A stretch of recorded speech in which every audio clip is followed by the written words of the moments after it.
T-minus 10, 9, 8, 7, 6, 5, 4, 3, 2, 1, 0. Liftoff.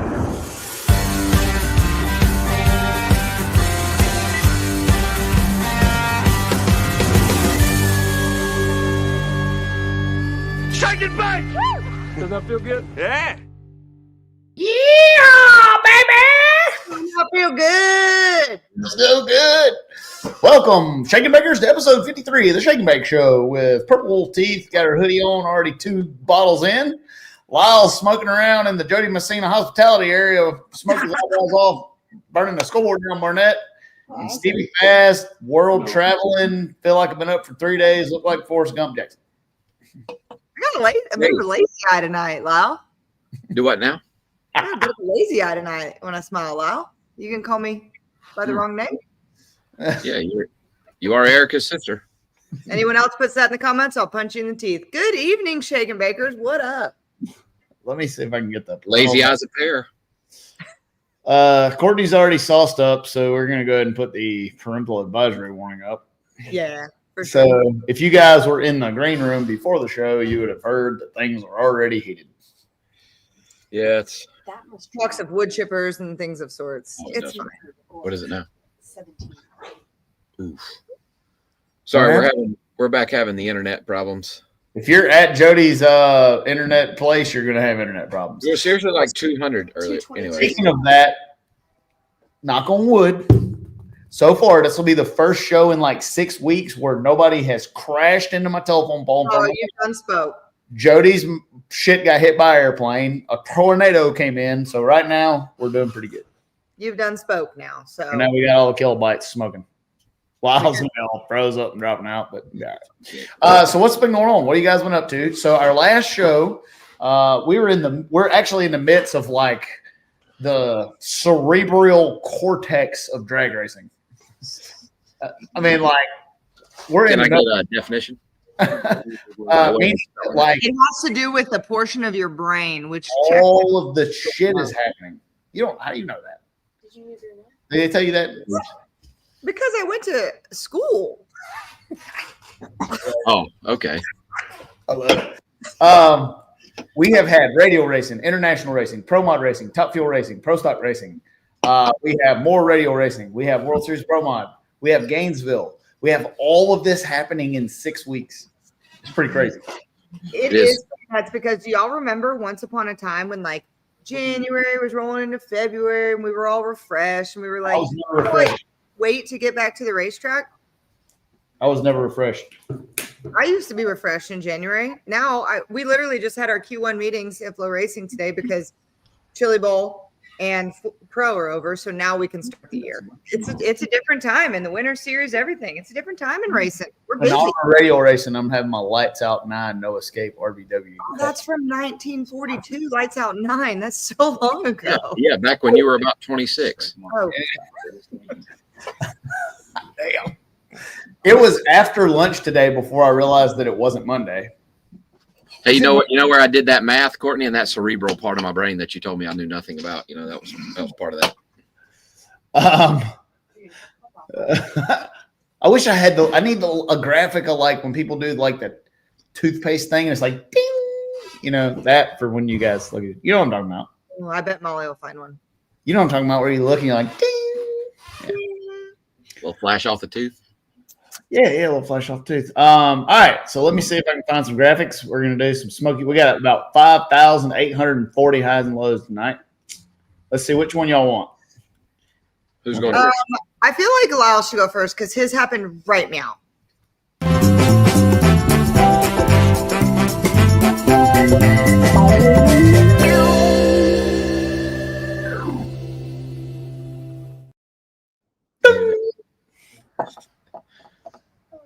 Lyle 353 Barnett. I see. What is that? I've got audio input. Live studio audience. Oh man, this is Gonna get good. So, like, y'all think that every time I do the Shake and Bake show from Jody's Motorhome that it is zoo, and now you see why. It's nothing to do with me. I'm nice. I'm innocent. I'm hanging out over there. You are a badass. I have one too. I have a. That's all I for have. tonight, folks. Yeah, we're gonna end this show early. I have a luxometer. I don't know what that is. I know, but I went to school too. So Oh, it's your cranial cerebral area of your brain didn't let you know what that was, Courtney? That wasn't just part of that? Interesting. Let's go with Lyle Barnett's. Hi. Tell us about it, Lyle. All right, so a driven thing, lots of cars. Sat in the seat of many. I've never been a 350 in a door car, anything.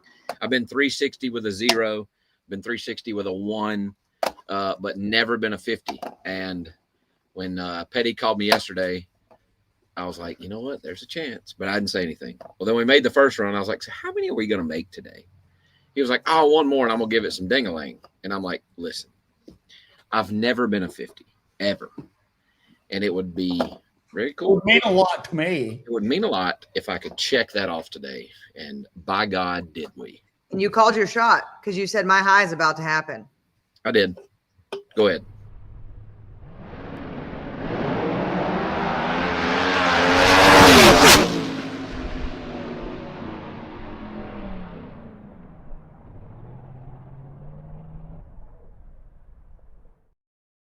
Do what you love. Do what you love. That was a good rip. So we skipped all the upper 50s and the mid 50s and went 53 at 209. Just went right on in there. 500s off the world record, like your first day. Yeah. That's pretty serious. That's pretty good. It was awesome. That's pretty good. That thing, I told Jeffrey when he drove the Shadow, I said, if you never really driven a hot rod radial versus a world car, I haven't driven a nitro funny car, but I've driven alcohol funny cars. But I imagine the first 100 feet is similar to a nitro car. It takes your breath away when that thing gets with it. It is Like I mean, angle where I was fighting my helmet from being pushed back against the freaking roll bar back there is awesome. yeah, from 0.8 to 1.5, it's serious. Like a funny car is like from like 1 second to like 3.5. Serious. No, but I will say we watched that at dinner tonight, and it's funny watching you. Not funny. It's cool watching you in different cars because you drive everything that anybody can hand you, and you just like reach around for shit. I like trying to find the shoot. Yeah, it's like you can tell he drives other cars because you found the parachute, whatever you did. And I said that thing's got a similar looking handle for the fire bottles. Like that's not what you want to pull at the finish line. It's like I had to make sure, like, okay, yeah, ain't for me. Watching you go from car to car and keep yourself safe and doing all the things, like, have at it. That's kudos to you, buddy. Molly, I sent you the in car from that run.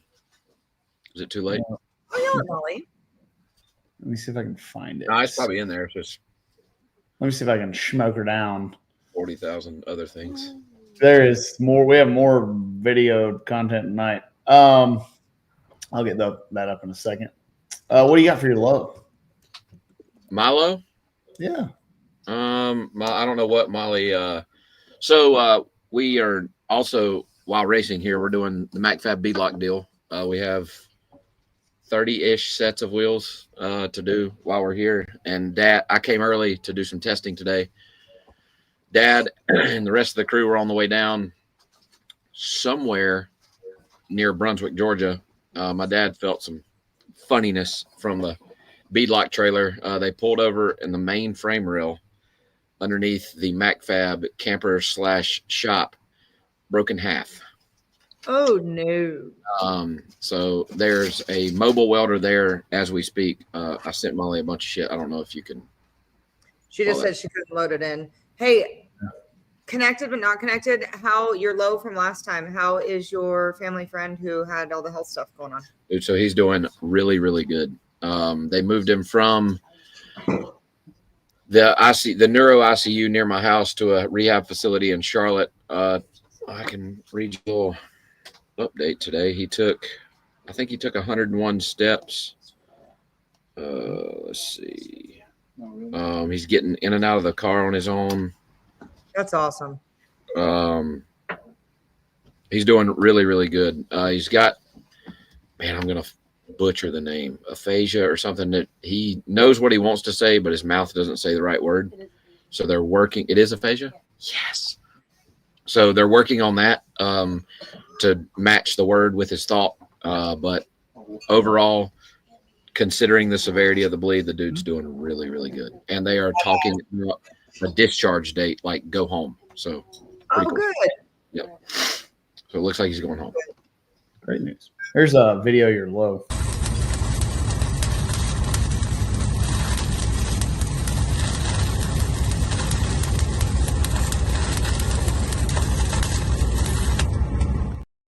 Yeah, like that's more recent than the 353 run. So Oh shit. like that happened. That's like, yeah, there we go. Oh, that man. frame rail's supposed to be way up there.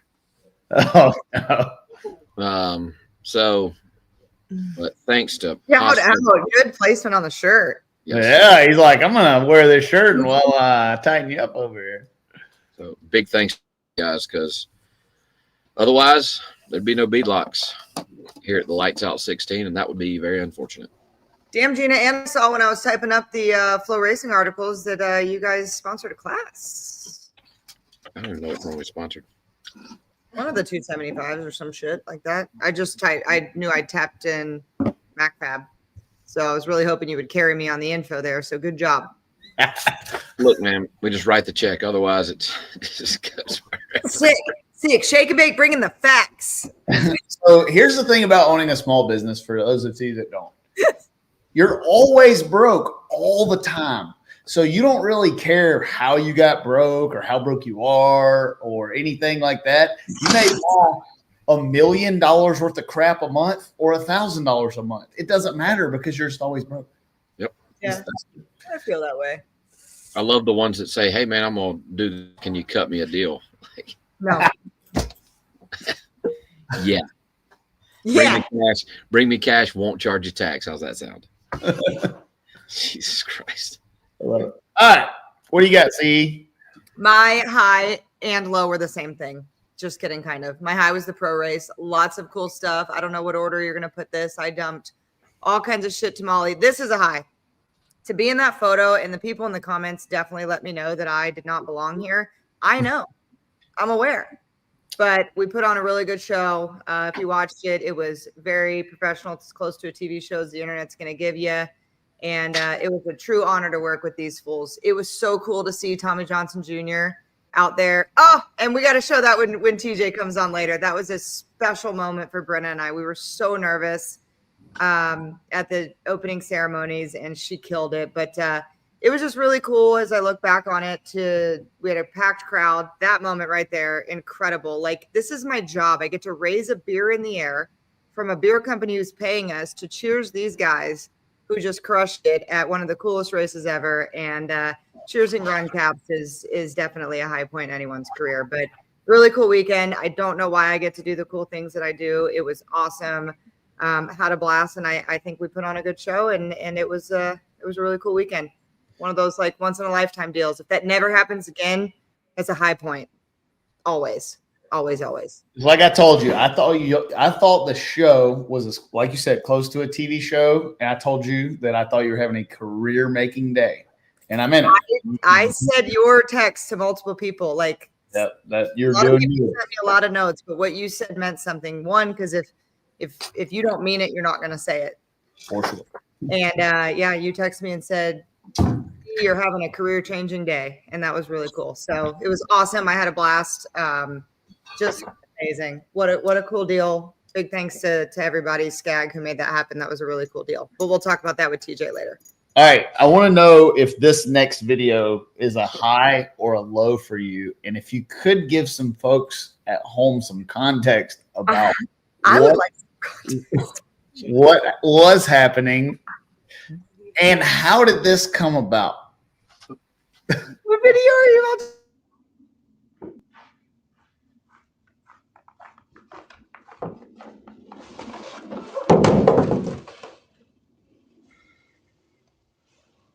That hurts so bad. Ladies and gentlemen, that is Chase Freeman. That is Chase Freeman today. Oh, man. did she say? So last winter, What is he doing with the boogie board? That is a beach accessory. he's going skiing and he wanted to go practice. So they got 4 centimeters of snow. They decided to go out there, and the ring camera caught him just fully eating shit. And he eats shit every year on the ring camera in the winter. And they said Jenna is dying laughing. That is Chase Freeman to the fullest. The last one, he stepped out of his car and his body just dropped. But I also have to preface that him and Dion think that they are boogie boarding champions of the world because we were in Cabo a couple years ago. Waves were this big and they were just going at it. Chase had a very similar situation to what you just saw there, except in the sand. So Chase Freeman is one of the most agile athletes on the planet. If that would break my hip if I fell like that. He said today his tailbone hurts real bad. I said, I wonder why. So that was a true highlight of my day. Chef Cody, what up? True highlight of the day. All right. Also, I have some other stuff with some funny cars in here. Is that pretty cool? Yeah. Let's do more of that.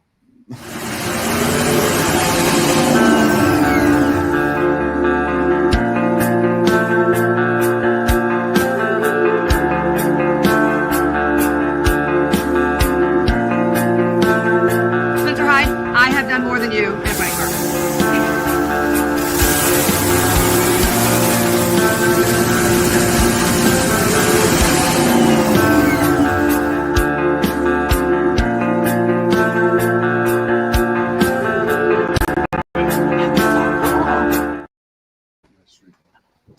So that was cool. I will say, seeing everyone in front of you, I wish I would have had my phone to take a picture. Everyone in front of you, the nitro spewing out of it, like all the smoke.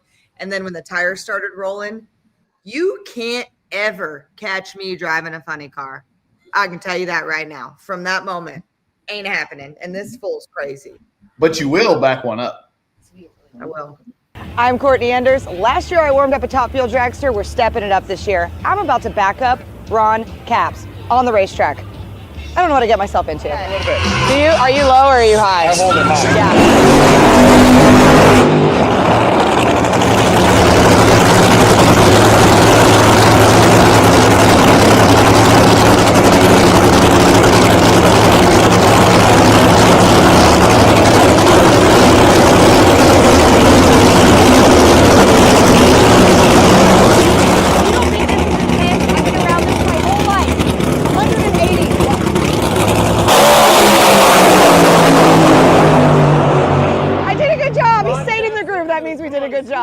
I got nitro tears. I got heart rate like crazy. That was so cool. You did a good job. That is pretty cool. I really did. I gotta say. Hey, Joe in the comments wants to know how many liters of nitro it burnt.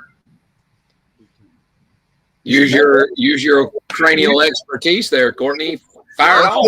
Cerebral cortex. We talking gallons, and if you go on our website and look, me and Antron had He it. just said that y'all got 4 centimeters of snow. I did. So obviously on the metric system. Anyway, what I want to say about that video before we move on, they told me I was doing that. I'm like, cool. I backed up cars before. We get on the racetrack, and the crew guy, Tom, who saw me talking to, Tom, he's like, so when you get down there, when he gets to you, you're going to prop open the hatch, and you're going to push on the wing and get the car moving, but watch out for the headers. They'll run you over, and then you do this. And I said, no. Everything you just said, stop. I ain't doing any of that. I'll be touching the car 0. Well, it turns out the poor crew guy who had to do that, his hatch got stuck. And Ron was rolling back, and Ron had to punch the hatch up. So thank God I'm not the one who did it when all that happened. And I said, I'm not touching this thing. I'm going to back it up. Local news. Now shaking. Oh, my God. So, but that was really cool. And this was my here moment to talk about my cool pro stock or my Pro Stars race. But I had many, many fans. This is how I know we have shake and bake fans everywhere. As I'm doing that, people are screaming shake and bake as I'm doing interviews. But I had at least 10 people come up to me after that funny car deal because there's a huge crowd. Oh, Lyle and Stevie are going to be so pissed. Oh, So Oh my gosh. No way. Chase really was on the local news tonight. Oh. I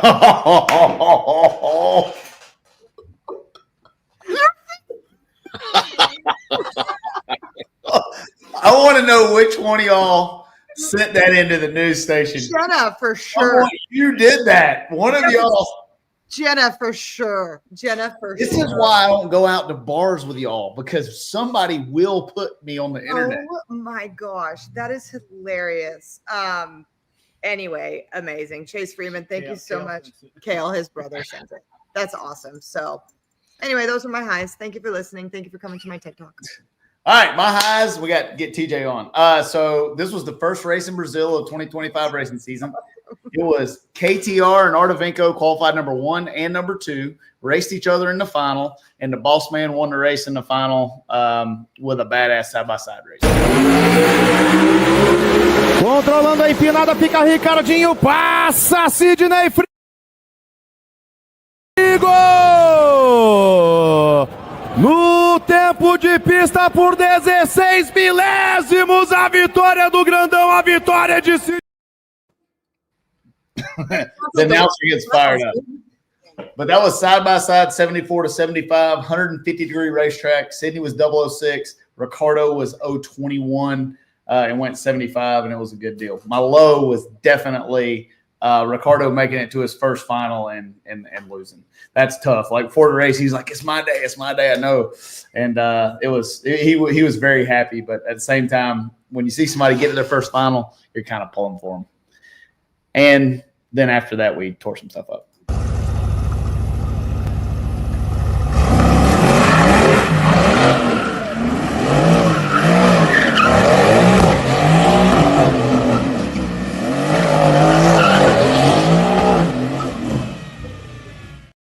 No Christmas trees were harmed in the making of that burnout. Was that you?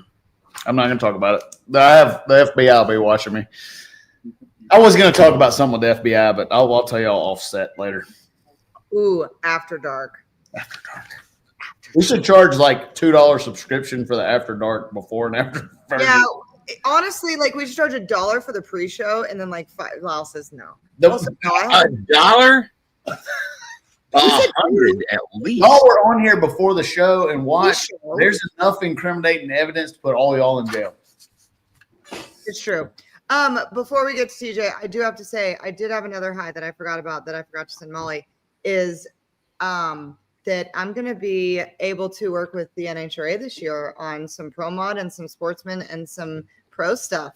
So those of you who have complained about Dumpster Fire Courtney going away, get ready. She's going more away. More Dumpster Fire Courtney is leaving. You're becoming normal. Yeah. I just gotta clean up. Screenshot some of the comments about you didn't belong in that picture. Those would be good to post. Oh. Take a drink after you say that. That makes you look cool. Oh, man. All right. Without further ado, we want to bring on our first guest, and we're going to get back to these two talking shit. Your Pro Superstar Shootout champion, Super TJ. Troy There he is. What's up?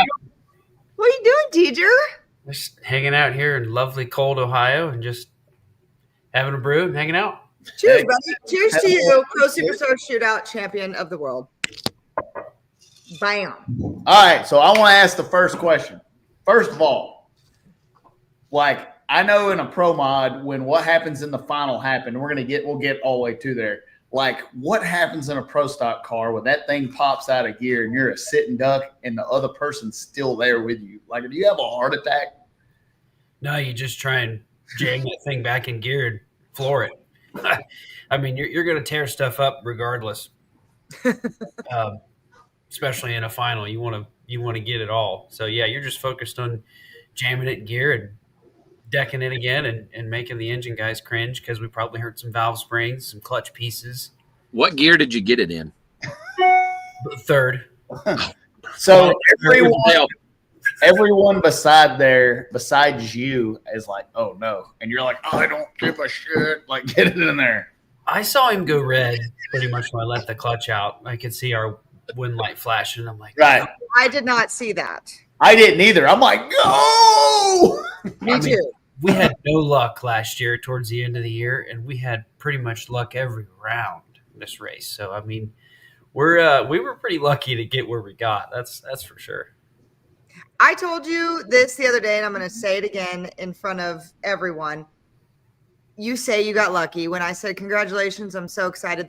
We're going to get into a lot of Team Yellow stuff here in a minute, but it's all been leading up to this. And when people go red against you, and when people overpower and shake against you, I told Lyle this at the last race also. Like, it says something about you when people react and race a different way against you. That's not lucky. That's people preparing to do what they have to do to beat you. So no, hard sir. work puts you where good luck can find you.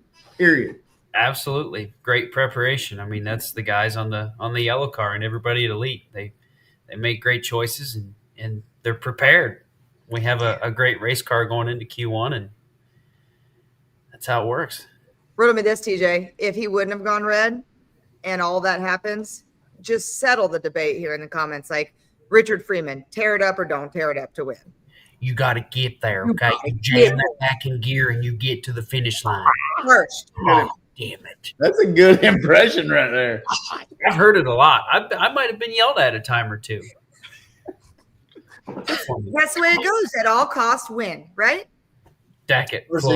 So for you shake makers that don't follow Pro Stock like we do, this man ran the table at the Pro Star Super Shootout. I had picked Erica to win. Erica had a tough weekend. I could tell she was not feeling good. I've never heard her have no voice on camera. She was squeaky, so you know she wasn't feeling good. It was not good. But you did a great job. Looking at all you guys fired up in the winner's circle, that's cool. That's a fun group right there. That is a fun group. Probably the spiciest. Look at Tripper. Chapped. He's probably wondering why I was so inconsistent that day between 60 and 30, and so he's still a little chapped there. But it was really cool to have both of them there. It was neat. So Brenna sang the national anthem and was really good, and it was just it's a fun weekend. The show was amazing. The race was amazing. The place was packed. I mean, drag racing for the win. So just set the scene here a little. All your family's there, right? These pictures are doing it. Your whole family is there. Your dad ended up making it out. I got to interview him right before you came up for the finals. He was so pumped. But give us a little background, and Lyle knows how this Team Elite thing works. You've shifted some crew guys. Some changes have been made. Your car's always been there. You've always been there. Your dedication to this class and this team and all the things have been there. What do you think it was about this weekend? Because you and I talked. You weren't even in the show yet. And you said, I'm going to Spencer Hyde this, and I'm going to get in on Q4, and I'm going to win. You told me that after Q3. Fun story. I mean, that's a cool story. And that is a cool story. Explain the differences and like the jive change and why it worked. I mean, just if we got in, I was happy to get in. I mean, I kind of took it one hour at a time, so to speak. But once we won the first round, I felt really good because we were low 20s and made a decent run from our chair. And second round, I got lucky against Greg.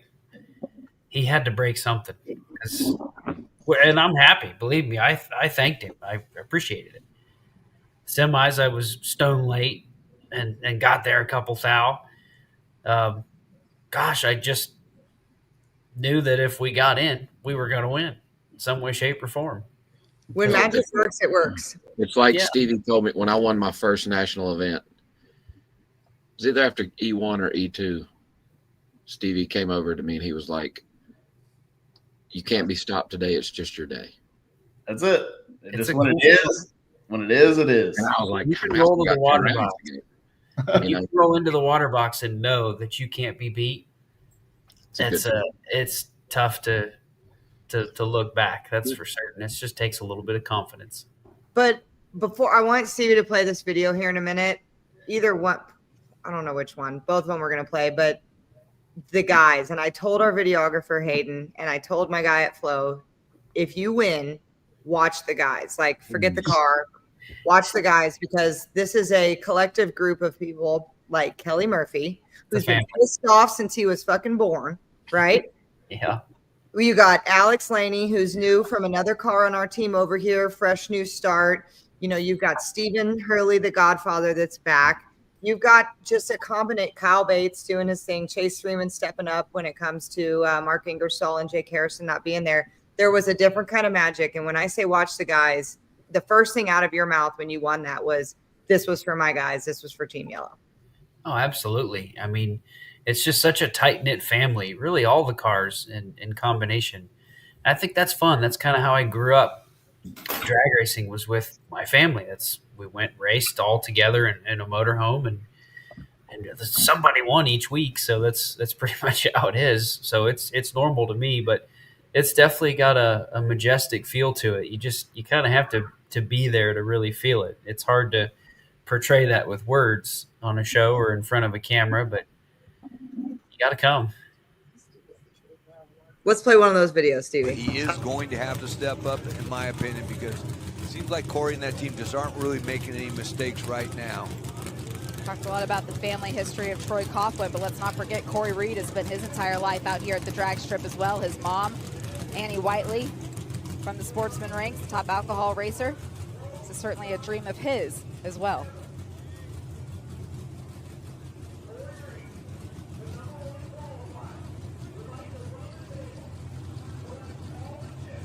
And boy, he pushed it really hard. He missed it pretty bad by 0.17 thousandths. And Troy, he was pretty ready. I mean, 0.34 was a pretty good reaction time for him, but he didn't need it because Corey went. That's so cool. That's cool. It was unique, and there were people saying what they can say. That's the way that Pro Stock goes. But TJ, I gotta say, when you knew he went red, I just saw that again after you said that. Like, you still got to the finish line first, and you put it back in here. You got there on purpose. Cross second. That's super gas, super comp. That's the only time we're gonna cross second and not win. I love it. That thing gave you the old hucklebuck down there. Oh yeah. Oh, it starts just doing this little. Yeah. You know, it's all part of the package. Richard just gives us a great show. Lyle laughs because he's been there. That I have, yeah.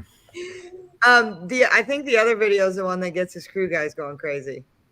The other one, you can play that thing. Let me find it. I'm terrible at doing this.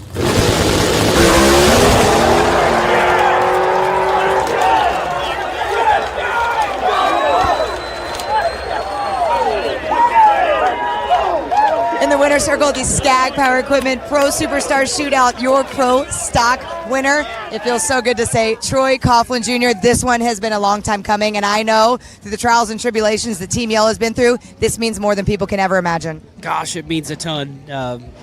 Kyle, Kelly, Alex, Steve-O, they've all worked their tails off trying to get this thing to work, and all the crew chiefs between Chase, Timmy, Anthony Lum.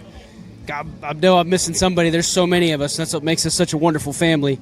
But they've worked so hard to get this car sorted out, and here we are talking today with a lot of great fortune. My wife, my kids are here.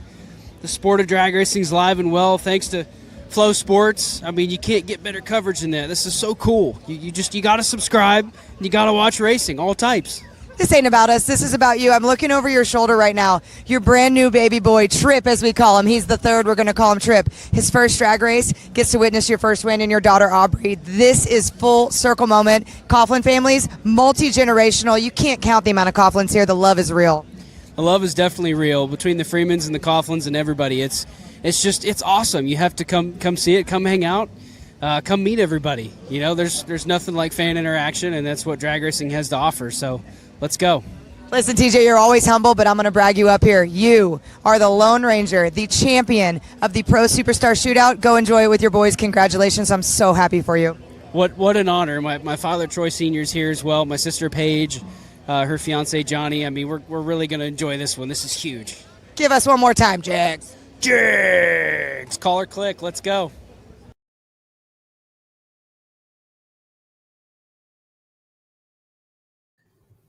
Call or click, let's go. We have to. Please click. 3, 4, 5, 45, 45. Troy, is that you on the JEGS recording when you call in? No, but the guy was like barely 5 foot something and just had a real deep voice. Recording, but it's a staple. I think this led into this very well. Okay, speaking of voice, I hear that you have a particular talent that we should get on the Shake and Bake show. Can we get you to do your Donald Trump impression? Yeah, let me think of a good Donald deal. We got to make America great again. The people know that I'm right a lot, and they made a great choice, super choice. That's good. I mean, you gotta love the guy. Definitely get a job on a radio show. Oh, he's giving us rated G right now. He can keep going, and he's got the Richard Freeman impersonations. A true TJ Coughlin talent is impersonating people. Like, I think you could impersonate me, Erica, Lyle, probably Stevie. You could do anything. I did phone sales for 10 plus years, so you heard all kinds of accents. I mean, you were getting yelled at. You had happy people and of all accents. So I think the best is the Southern drawl, though. I think that's the most fun. Give us some.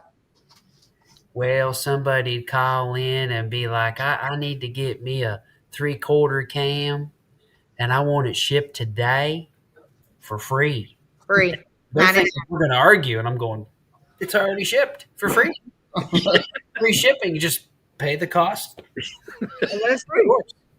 So you literally, for those that don't know, watching this show, like you go win the Pro Superstar Shootout, get 100 and some odd grand here and there, but then you go back to work and you work for JEGS still. There's this misconception that none of y'all have anything to do with the company anymore. What's a day in the life of TJ like? Well, this morning, got up, was at work by 6:30. Oh, ew, no. My job now is to write web content. So we get a new set of melling valve springs in. It's my job to write the description, the attributes, and make it SEO friendly, which there's tools for it. It's not a gift, trust me. It's a lot of fun because you're touching parts, you're pulling them down, you're getting photos, you're doing some marketing, helping with social media. If sales were to get totally backed up, I could easily log in on the phones and take calls. Which you do sometimes, right? I've heard people say that they got you on the line. Yeah, a couple years ago. I think it was about a year or so ago is the last time I need to get on more because that's how you see how the customer experience is, because you're using the web, you're listening to the customer, and you're actually using what you're building, and it kind of takes you a step back. So it's definitely a healthy thing. I feel like I've bombarded this. Let's talk about your journey to Pro Stock, right? I want to ask this question. So then ask it. With your mouth. Quit sitting there and doing nothing. Anyway, Troy, we all know how you got into drag racing. You were born into it. Yeah. But you didn't step into Pro Stock. You and I have had pro mod conversations. You have driven for the great Steve Petty. But before Pro Stock, you dabbled in some pro mod, little top fuel action here and there. Where did it start? Where have you been? How'd you get to where you are now? Well, I mean, it started in a junior dragster, which I ran maybe 3 times a year because Dad was always racing on the Pro Stock circuit with Jeg. So I didn't really race that often. But as soon as I turned 16, I got a super comp dragster and just bracket raced a ton at trails with family, and then went to points meets and high dollar bracket races and just kind of fell in love with it. I mean, it's just it's beyond being born into it for me. It's beyond addiction. It's an obsession because you're constantly trying to get better every run, whether you're in the simulator every day or you're in your race car making laps. So that's just the point in drag racing I love the most, is the pursuit of getting better. Your uncle called you out in our Q&A. We were up there and didn't even ask him about you. We just asked him about generational support in drag racing. And he said, my freaking nephew is obsessed with this shit. He sits in there, he does all this stuff. He's telling all the stories. We're out driving down the road. He's womp, womp, womp. And I said, funny you should say that. I just saw him not 5 minutes ago with his daughter in a stroller, and she was flicking the beams. Yeah, she's learning how to flicker now. I mean, the shallower, the better. Just so you're in the same spot. She's got to learn that. I mean, she's toddler stuff. She's picking it up. So it is truly in the blood in the Coughlins. You hijacked my question, but anyway. This is my guest. Maybe just watches. Okay, I'm sorry. I'm gonna put you two on Family Feud. We're gonna have a game show, Courtney versus Lyle. I'll win. So now that we've with your frontal cranial. I'll watch. Anyway, Lyle, go ahead. I've already asked the question and you hijacked it. Now you fucked it up. Well, but anyway, so you know, the promo thing came super about. comp race. Yeah, okay, yeah, here we go. Yeah, well, yeah, Super Comp ran a top dragster. I went 640 a couple times. I mean, I'm a heavy kid. So in a dragster, you got to have a lot of nitrous for somebody like me. I'm my father's son. We like to eat. It's just the way it is. It's fine. Could be better. Trust me. You're fine. You're fine. Well, I mean, you know, it's a work in progress. Just ask Brenna. But raced a lot of high dollar races, and then Dad, I always ask my dad, hey, I'd really like to run pro stock. What does it take? I says, what do we need? And it was, well, we have one car now, JEGS driving, so you're gonna have to wait. You have to wait. Okay, all right, keep doing what you're doing. And then the next year, he built that C7. He ordered it from Bickle, and he said, yeah, I'm gonna have this C5. You think maybe you want to run pro mod? I'm like, sign me up.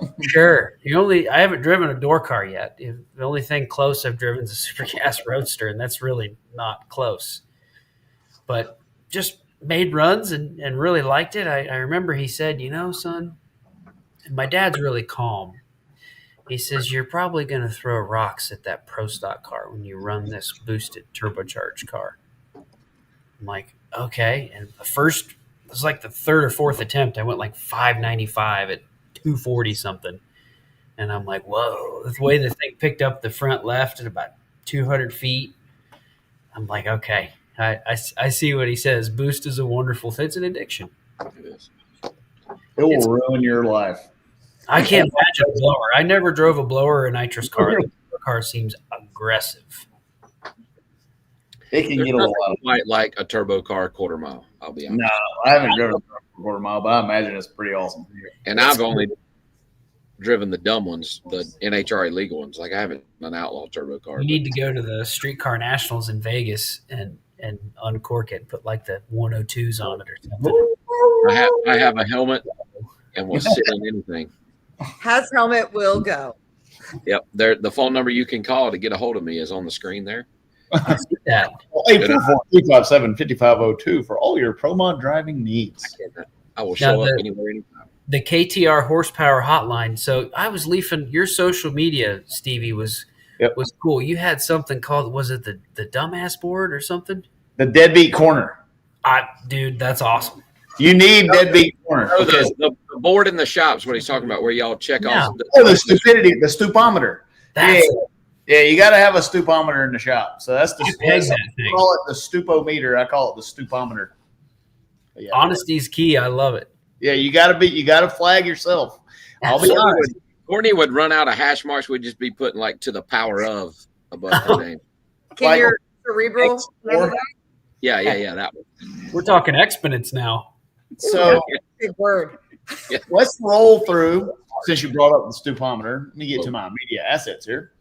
I'll bring up an example of some items that happened in Brazil this week that earned some KTR team members stupometer marks. Now, when I tell you who did what, I'll just give you some of the offenses while we were in Brazil. We had a set of fire bottles set off. Ooh. We dumped transmission fluid all over the floor.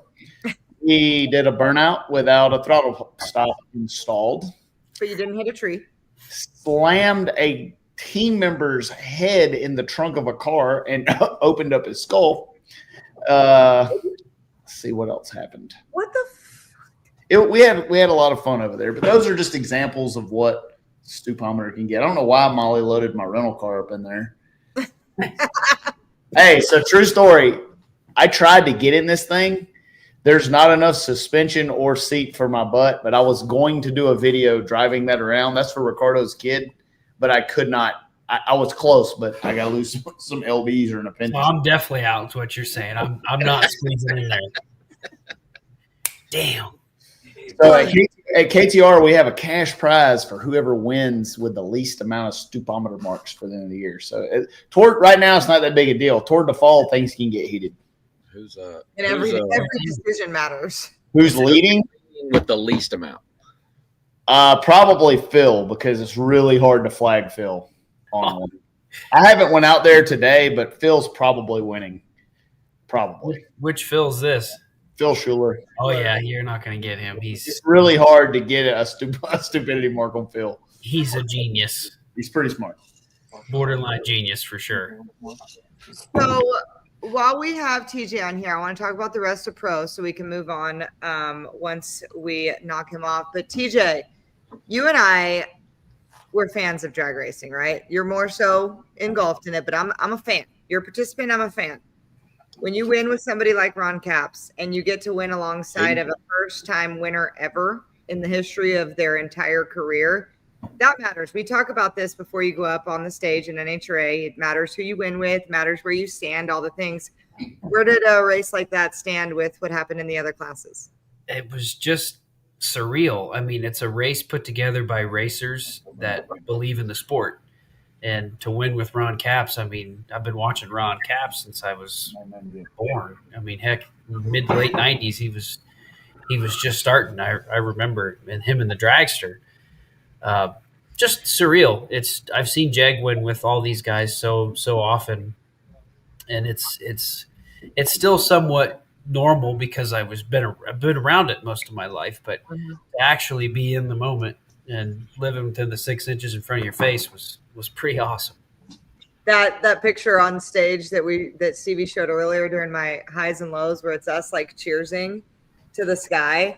That was one of those. And I remember as we were walking down the stairs afterwards, I was like, that's a core memory. I don't know if it's just me because I didn't belong in that group, but that was something you don't see. That one right there. We have a beer sponsor. We're doing these interviews. We're basically getting paid to drink beer and talk about drag racing. Like, is this the life you dreamt you'd always friggin' have? Yes, absolutely. I love beer. I love to race. Love to compete. You taught me the hockey clap. Amen. Yeah.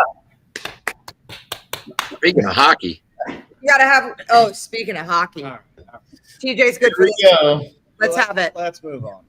Sorry, bud. That was a rough game.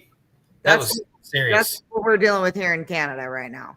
Ooh, we got probably 6 or 7 inch, maybe 6 here. But let's talk about the fact that the Canadian hockey team booed us in the national anthem. Then we whooped their ass on the fucking ice and off it. Man, I might have to get me some poutine and Timmy's later. That's awesome. I mean, like 9 seconds, 3 fights or something. 9 seconds, 3 fights. It was awesome. We're just rough people, I guess. I guess. We should have teed up a Donald Trump impersonation of a post-game interview there, Troy. Oh, God, that'd be awesome. What happens when you boo the national anthem? Drum that up, TJ. They were ready. They heard the boos. They were upset. They made a choice. They executed. It was perfect. Tremendous. Now we're going to make it ours. It's called North America. God, that's rough. In honor of the U.S. hockey team kicking the crap out of the Canadian hockey team, go to killintimeracing.net and buy your American flag KTR long sleeve T-shirts and zip up. Yes, that's perfect. Yes, that's an accident that I just found that in there. You know me, I'm never going to miss a chance to sell. Well, so when I get fired, I can come work at JEGS. I'll be on the hotline. Profit's not a dirty word. Go for it. TJ, you should. Oh my gosh. Can you imagine having just like celebrity phone answers? You got me and Lyle to answer the phones for a day. We'd be like, don't buy that piece of crap. Buy this thing. You need the 7/8 cam, not the 3/4. Now we're talking. I want a full race cam. I'm going to buy one. I want full race. Come on. Hey, true story. True story about the full race cam. So when I got my first camshaft from Chuck Ford, we named it the full race. That's what it was. So for all the time that was in there, that's the part number and the serial number on the camshaft is CFH full race. True story. He's also a genius. Chuck. I love Chuck. He's a good dude. I think we need to talk to Gabe or somebody in marketing. I think we just came on to something. Why not? The problem is if we could cost the company millions of dollars if we got the wrong guy who was being a dick. We're racers. We're all the same. You're like, I'll take your 3/4 cam and You never know what you're going to get on the phones. You might get a disgruntled guy from New York, or you might get a super happy guy from. Oh, can you imagine Oregon, Lyle? Wisconsin. Can you imagine Lyle getting some angry Long Island guy? Can you imagine? Good luck. You know what? If Dad wasn't on the side of the road getting the camper welded back together, we could ask him about some of the conversations he hears me have. I'm first line of defense when a phone call is made to 844-257-5502. The very first ring is my cell phone. That's bad. It's bad. It can be. Sometimes bad calls. We don't have really bad customers here because we're selective who to do business with. But every once in a while, we get some special call, and I can hear it going on in the offices, and I'm like, forward it to me, give it to me. I'm like, I can tell them better than you guys can. Like, See, that's where Elite Motorsports and Flow Sports, they keep me away from the people. The answer is yes. What's the question? If the customer has a problem, you fix it. That's Hey, right. Get him Stevie, to come back. put Chase's comment up on the screen there, producer man. Hold on, I gotta find it. This one. I'm late to the party, but I think he means I set off a fire bottle in the shop one day in TJ's car last time. TJ, what do you know about that? I knew nothing. It's the first I've heard. But No. I'd have never known. That's how good they are. They're the very best. I figured there'd be more of a story to that. Way to go, Chase. You just Yes, had we know it works. Moral of the story is Chase Very true. 0, the rest of the world 2. Yes.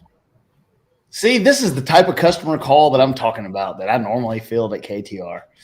I don't know. It didn't feel very good, but it felt better than your ass sitting on the couch and watching me do it. I gotta ask, what's with the Sesame Street thing? I guess I don't get it. You're gonna have to explain that. What is that all about? So back in the olden times when the Sesame Street, we all watched Sesame Street as a kid. I did, So, yeah. I love Sesame Street. Big Bird was my hero. I like Oscar. So I would traditionally make fun of all the street outlaws and call them the Sesame Street Outlaws because they called themselves street outlaws. Well, now after Kai Kelly has DDT'd me at the last race, that's a street. Sesame Street's a dirty word around here, around the shop. Cheeto dust, Sesame Street. Right now, it's not approved term language at the KTR. But that's where. I wondered. My little sister Paige, she's driving one of those cars, and I was gonna buy her a bag of Cheetos because I thought it was cool. Because I didn't understand the lingo, but I'm glad we had this talk. We have a lot of fun with the Cheetos. So at the last race, I got stuffed Chester Cheetah stuff hanging in my awning. We have Cheetos Christmas tree ornaments that they put in my office. I had crumpled up. I don't know how they got in my trailer, but there was crumpled up, flattened Cheeto empty bags in my logbook. So we have a lot of fun back and forth. Went up in your lap. Yeah. And most of the fans think that it's far more heated than it is, like most drama is. But we do have a lot of fun. Here's a funny story about the Cheetos, though. So during the race, during the US Street, me and Kai and our teams were going at each other the entire race. I mean, really, they had signs and they were writing shit on it, and I did too. So my merch person decided before E1 to dump a bunch of bags of Cheetos out on the ground, crunch them up, and write on my sign like free Cheetos for all the No Prep fans or whatever. Well, that was funny until we got beat. And then I come back and I told him, I was like, sweep up all them Cheetos. Like, it's not funny when you got crushed. Those guys made nice runs. That was impressive. Yeah, it was good. I mean, he was fast. They were fast. What's that car weigh? They get a 35-pound weight break because it's a steel roof and quarters car. We have to weigh 26.75, and I think they get 35 off that. So they're 26.40. Interesting. I think. Yeah, that's correct. Did y'all miss me? We did. No. Yes. Thanks, Lyle. You hurt my cranium sometimes when you come. TJ, tell the world how nice Lyle is to me in real life. He's a good man. I mean, See, you can't it's all, play. it's all in the beard. It is. It's all right here. This is just simply the weight of manhood. I was gonna say, TJ, do you not hold the weight of manhood? I can't grow it. I mean, No? Yeah, you can. But my Brenna tells me that I would look like someone that might be in jail. Does it come in patchy? It's bad, and I guess I'm just, I don't know. But you've got a lot here. There's Yeah, a fix. well, There's now. a fix for that, but that's an after-hours conversation. All right, like it. I do have to say one more sentimental thing before we stop talking about the pro race and all the things. When Brenna and I went up there for that national anthem thing, like you have a behind the scenes to Brenna. First question, was she nervous? For real, for real? No, she just has a bunch of joy. You know, she does. She's a happy lady that has watched her dad really sing and be preached to the church, and she has, you know, 0 F's given. She just gets after it. You know, that's gosh dang. She's got a gift. Well, it was great because we go the first day, we were both nervous. We knocked out some dust. Second day was good. Well, the third day we were going through the opening ceremonies, and I finished all of the driver intros, and we were 14 minutes ahead of schedule, and I had to kill 14 minutes while she's standing there watching it happen. So nervous, all the things, and just watching her. She's like a pillar of like comfort for some weird reason. Like she's just great. But after we got done, she said, that was so incredible. What a core memory. Like today is going to be magical. And I envisioned in my head, like, oh my God, how cool would that be if TJ won, given that? Because how many opportunities do you have to share as a person who doesn't get that, to share the limelight and share the stage and share the success with her, not just for what you did, but like she was a big part of that. Oh, absolutely. She has a beautiful voice and she works hard at it. And, you know, I would put all the limelight on her. I mean, that's hard to do, to sing. I mean, let alone me even just talking half the time is a lot. But she can crush the singing thing. All of her family sings. The family dinners are interesting because all of them will be singing like the Von Trapps, and I'm just sitting there like doing your Donald Trump impersonation. Oh, yeah. I can eat all this, but I'm not gonna sing. It's just not gonna happen. TJ, I love you. Well, honestly, it's so great. Before I think we've got a surprise guest coming on here in a few minutes, but before I let them ask you the last few questions, I want to get you to do a good old fashioned Richard Freeman. You got to do it. Ooh, see, that's tough because Okay, let's set the scene. Can I set the scene for you? Sure. Oh. Okay, you're getting in the car. It's the finals of the Pro Superstar Shootout. They know some things may happen. TJ, you may shake, you may this, you may that. He's telling you to do what you got to do to win the race. I think something similar. I mean, he would just tell me to just go up there and make a nice run. But I'll never forget my first run at Orlando in the red Haas car. And he opens the door right before I'm turning everything on to fire it up. And he says, hey, spits out a big old wad and says, hey, don't this up. Okay. And then just slams the door shut. And I'm like, awesome. That's perfect for. Oh, he's told me the same thing. Oh, yeah, he's told me the same thing.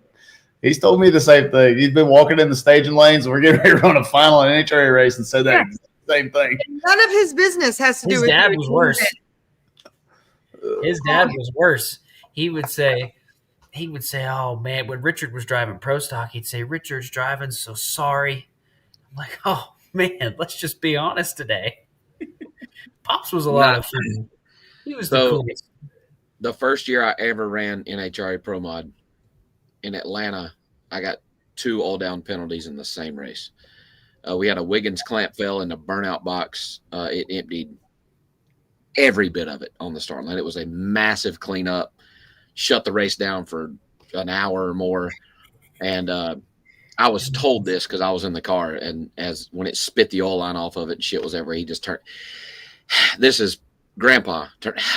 This is the most pathetic part of our fucking program. Yeah, that's what he said. Walks off. When I won my first race, he's like, see, elite. That's the best fucking car we got here. Yeah, I can hear him. I've been yelled at and been a hero the same day. You had a specific situation with him at an airport one day. Yeah, Richard, I was on the phone with Richard in between flights. He says, hey, tell him you want to drive. Offer to drive his truck. I'm like, okay, that's nice. I said, hey, you want me to drive? He goes, put it in the back and get in.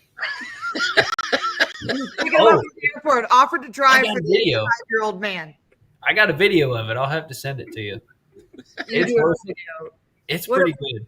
What a blessed guy. Yeah. And what you just said about you can be the hero and the zero in the same day.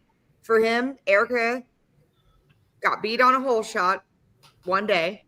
That's a no driving if I've ever seen one. The next day, wins the championship. Ain't nobody beating that. Right there. You just don't know. That's it. It's an honor.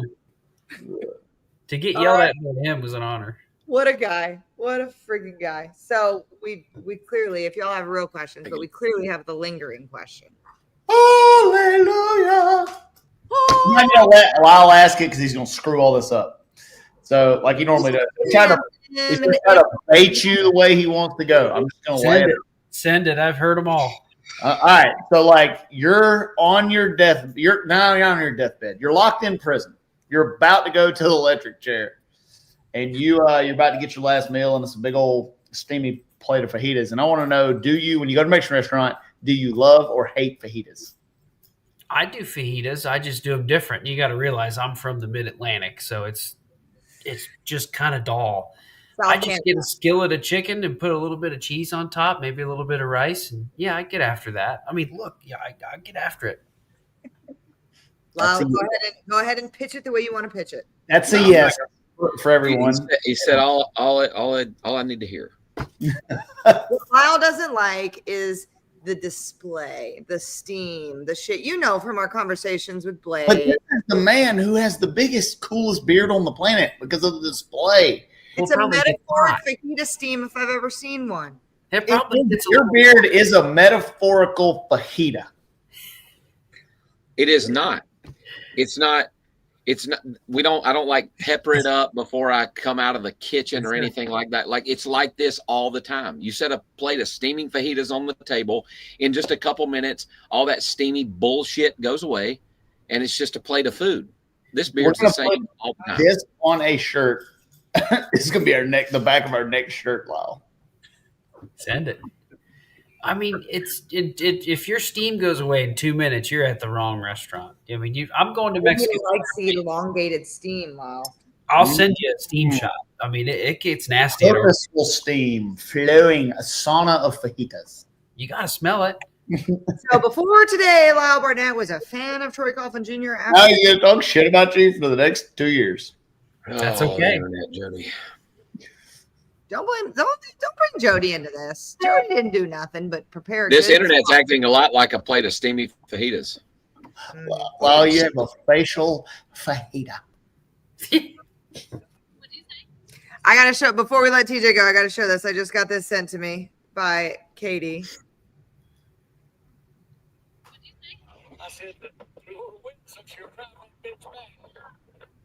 There's Grandpa right there. That's it.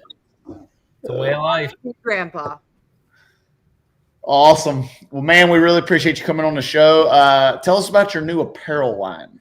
It's a startup at this point, but really we want to celebrate vintage drag racing and drag racing. It's drivers, tracks, brands, all through storytelling on shirts, and a soft, nice shirt. It's different. It's really small right now, and we're brand new.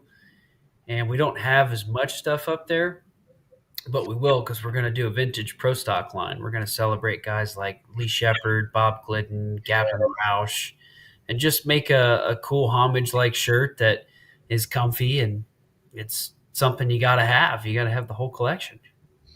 And like when you talk about comfortable shirts, we started about 2 years ago at KTR. We only print on soft, comfortable shirts. Like we don't have any of the I don't want to call them bad, but any of the cheaper shirts.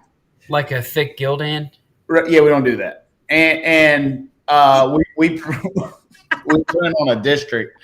So, like, speaking of that, if you wanted to get a new KTR nutrition shirt, you go to chilldownracing.net And I established your daily values based on scientific recommendation for your nutrition intake for how to be a badass. Y'all like it? I'm sold. I'm going to place an order tonight. TJ, you gotta put him on the phone. Yeah, you got to put them on the phones. Hey, I got to say, Brenna, the queen, just texted me and said, Lyle looks like he's related to the Duck Dynasty people. You do. And that's a great compliment. So that should turn the fajita mess that we just had right around.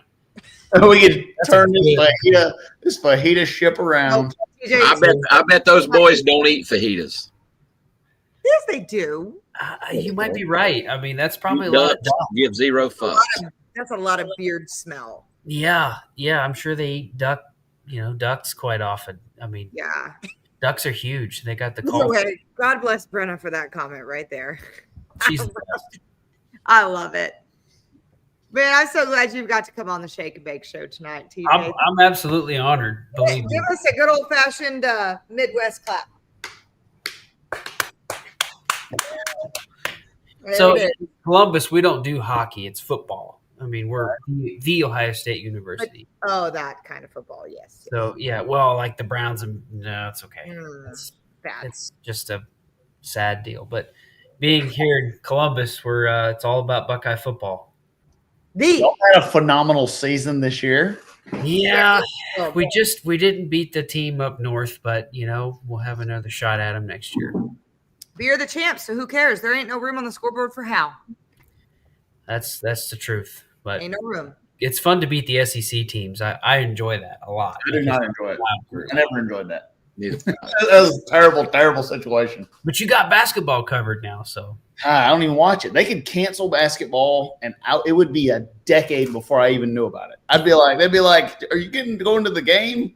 And they would be like, "Basketball quit in 2000," and I'd be like, "Oh, wow." So what's your team then? Georgia Bulldogs, the greatest football team ever in history, man. Yeah, well, maybe. And then he walked away. He's probably got his bulldog. My football. Yeah. Wow, there it is. Look at that. Yeah, we should have beat you guys years ago. Wasn't for that we didn't do too good this year. But I'm calling it a rebuilding year. That's what you can coach. You don't do it, win it all. Rebuilding year. Yeah, the whole 12-team thing's just different. It really makes it to where, I mean, obviously you guys had the most dominant team all season, I believe. But it really makes it's kind of like chip draw. You can kind of just be in the right place at the right time. That was our deal. Right? For sure. I just what is your merch website? You got it up yet? It's called Revelry 1. So it's kind of a tongue twister, but Revelry, REVELRY 1, which means, loud, exciting times, maybe with a couple beers here and there. And figured with the Rev, that fit into things too. And yeah, check it out. We're going to do some awesome shit with Revelry 1. Revelry 1. That was tough after what I just found out was 2 bottles of wine. Well, everybody does it. Shut up, Lyle. Your internet couldn't even keep up with your fucking dive bomb. Shut up. Easy. Planes are crashing. Sorry. My bad. Anyway. Well. We love you, TJ. Well, thanks for having me. I feel the love. And if there's anything y'all need between JEGS and Revelry 1. JEGS. Yeah, give us one good one for the road, Tej. That's like a requirement.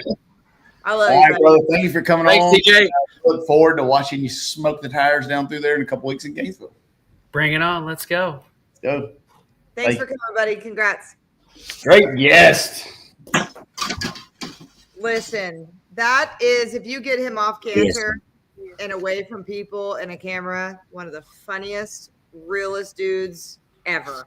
I love the Trump impersonation. I am definitely. Stevie, you got to get him when he's not on camera and let him roll. Yeah.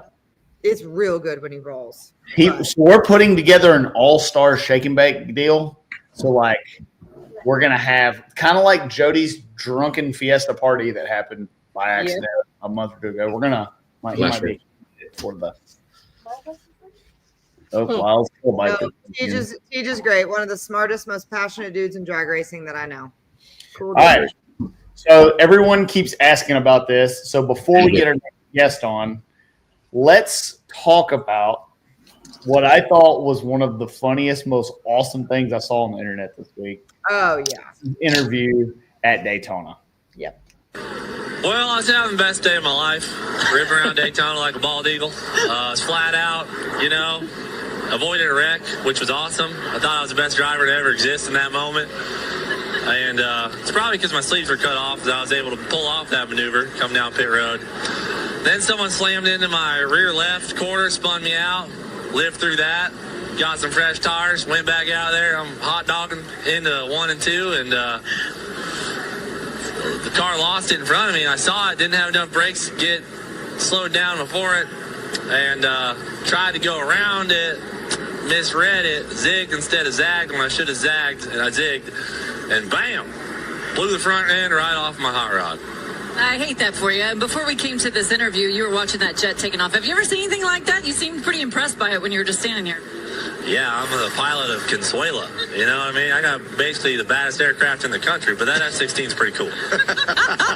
That's fair. All right, Garrett Mitchell, obviously. Cletus, an early exit from the race. We hope he'll join us. That's funny. That is awesome. That is NASCAR. Do you think we just witnessed the partial revival of NASCAR? That could be the rebirth of NASCAR right there. Dare I say he pissed excellence? I'm just saying. He did. Courtney, you always talk about me being the character. Yeah, no, he's it. And he is that also. He knows his part, and I'm telling you, it is awesome. He can drive too. Do you think also that helps? Do you think he went into that like with a loose prep? Like, listen, all three of us, everything we do, there's a stage, it's show business. There's a loose prep to it. You have to appreciate A, the loose prep, B, the execution. And even when she asked him the question and he said, I'm the pilot of Consuela, but that F-16 is pretty cool. You don't off the cuff like that. That's it. You can always tell how people respond to stuff by what they're passionate about. I am an aviator and I love planes. Like when I see a plane flying, I'm like, oh, there's a B-55. Cletus is the same way. He loves aircraft. He loves airplanes and stuff. So the fact that you know that that's the F-16 right off the rip, it's the real deal. That was what that whole situation needed right there. Dare I say Cletus McFarland's what they needed. I don't disagree. It was brilliant. It was so close to, but so far away from Ricky Bobby excellence that it was perfect. Yeah. It was pretty perfect. It was as perfect as you get. While we're waiting for our next guest, let's roll through a little bit of this smokiness. So we definitely talked about that's pretty cool. I need to get one of those. Oh, that's all we need. Oh, hey, there's me. Oh, there you are. So you're doing NHRA.TV, doing a little announcing. That's pretty cool. Speaking of that, we have 2025 Congruity NHRA Pro Mod season coming up. And that ties into our next guest, kicking off in Gainesville in a couple weeks. And I feel like 2025 is where you're going to really see NHRA Pro Mod take off. And on that note, I want to bring in our surprise guest. I call him James. James Bond. There he is. What's up, James? Lyle told me I'd never be allowed back on. Well, since America kicked the shit out of your hockey team, we're allow you to come back on so we can throw rocks at you. Thanks for letting me back on, Lyle. You're welcome, What sir. a political answer. So what's going on in Canada? Hey, we got a lot of Canadian A's on this show. We're trending north of the border. There's more Canadians. They're everywhere. We had a bunch of snow, but it's melting. We got about 18 inches at my house in 1 week, about 4 days apart. It was terrible. Oh, I just muted and said, Spencer, how far is he from here? He said about 3,000 fucking miles. So It's far. See, like as an American, we think of like all you Canada folks like live in like North Here. Carolina. Is it right here? Like Canada, where you're at. I've been to your house, Justin, is like next to Spencer's house. When Not. in reality, it's like going from Miami to Seattle. Yes. So I live 2 hours drive north of Seattle. Right. Oh shit. Okay. I'm on the very, very left coast. If y'all want to know where the honky rocket began, this guy right here was involved in the initial stages of the honky rocket. Yeah. Yikes.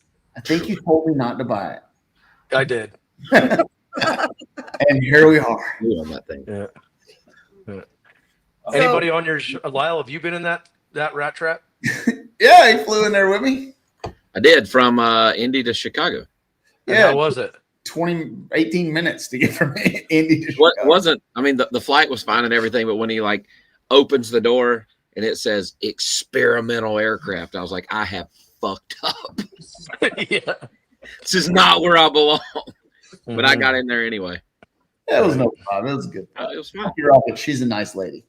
I've got into a plane that was parked next to him at the FBO one time. That's as close as I've got. Yeah, they pull up, they cruise up in the old Citation 10 or something, and I got a rocket strapped up next to it. I'm like, hey, you want to ride with me? I'm going the same way. And Courtney's like, nah, I'm good. Yeah, Richard goes, Get in this you wanted to ride with him. You want to get off this and get on that? She's like, nah, I'm good. I'm going to get the flight attendant to pour me some wine and take off and go. So, like, I'm like, all right, I'm going to catch this bitch. So, like, they take off, and I'm right behind them, and I'm like, I couldn't catch them. Didn't catch us. I didn't have enough horsepower. No. That'll happen. Anyways, what are you doing on some of your fellow mission folks on here in the chat. You're in the news today, Justin. Yeah, it wasn't very good news, was it? I mean, it depends who you ask, I reckon. Yeah. What's going on? So, I got some. We're gonna put that up if I can find it. Dun dun dun. Yes. So tell us what's happening. That's pretty hot news. It's on cars and Pro Mod. Yeah. Well, I personally found out a couple of weeks ago that that Sheikh Abdullah didn't want to continue on racing with us in NHRA Pro Mod for this year. So I gave him a few days and thought maybe it was just a bad space of time and he would reconsider, but no such luck. So we've been poised with a new challenge, right? We gotta find a new sponsor and some new funding and show up at Gainesville no matter what.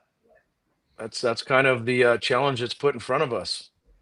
So the plan is to compete Gainesville, even if it's solid white. So what we're gonna do? I mean, I'm probably gonna do like a bottle drive with my kids this weekend, and maybe do like a burger and beer fundraiser at the local tavern. All right, here's what we'll do. KTR's got $500, and we will wrap the whole car. You pay for it, of course. And we'll get KTR down the side of all those hot rods. 500 people. I got you. If it all goes wrong, I got your back. Yeah. What do you got, Lyle? What do I have for you? Yeah. Just a good hockey ass whooping that we gave you. That's what I mean. I got whooped in two times in the same week. Yeah, I got nothing for that, bud. Yeah. So one thing from somebody who has raced cars for a living for 2 decades, I'll tell you that sponsors flow in and flow out of our sport. I always, because I've been fired many times from sponsors. I always, I was fired by this sponsor. But at the same time, I'm very grateful for the time that they spent in the sport, what they've contributed to move our sport and our teams down the road, and the way that they carried themselves while they were in the sport. A lot of championships, a lot of race wins. I'm grateful. Spurred some good rivalries.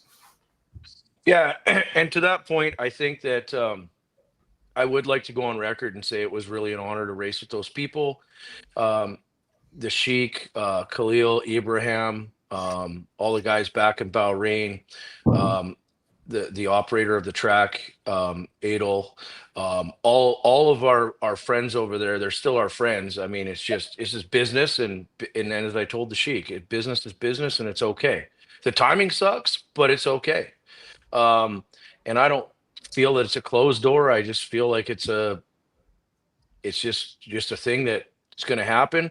I myself have sponsored all kinds of different things, and sometimes you have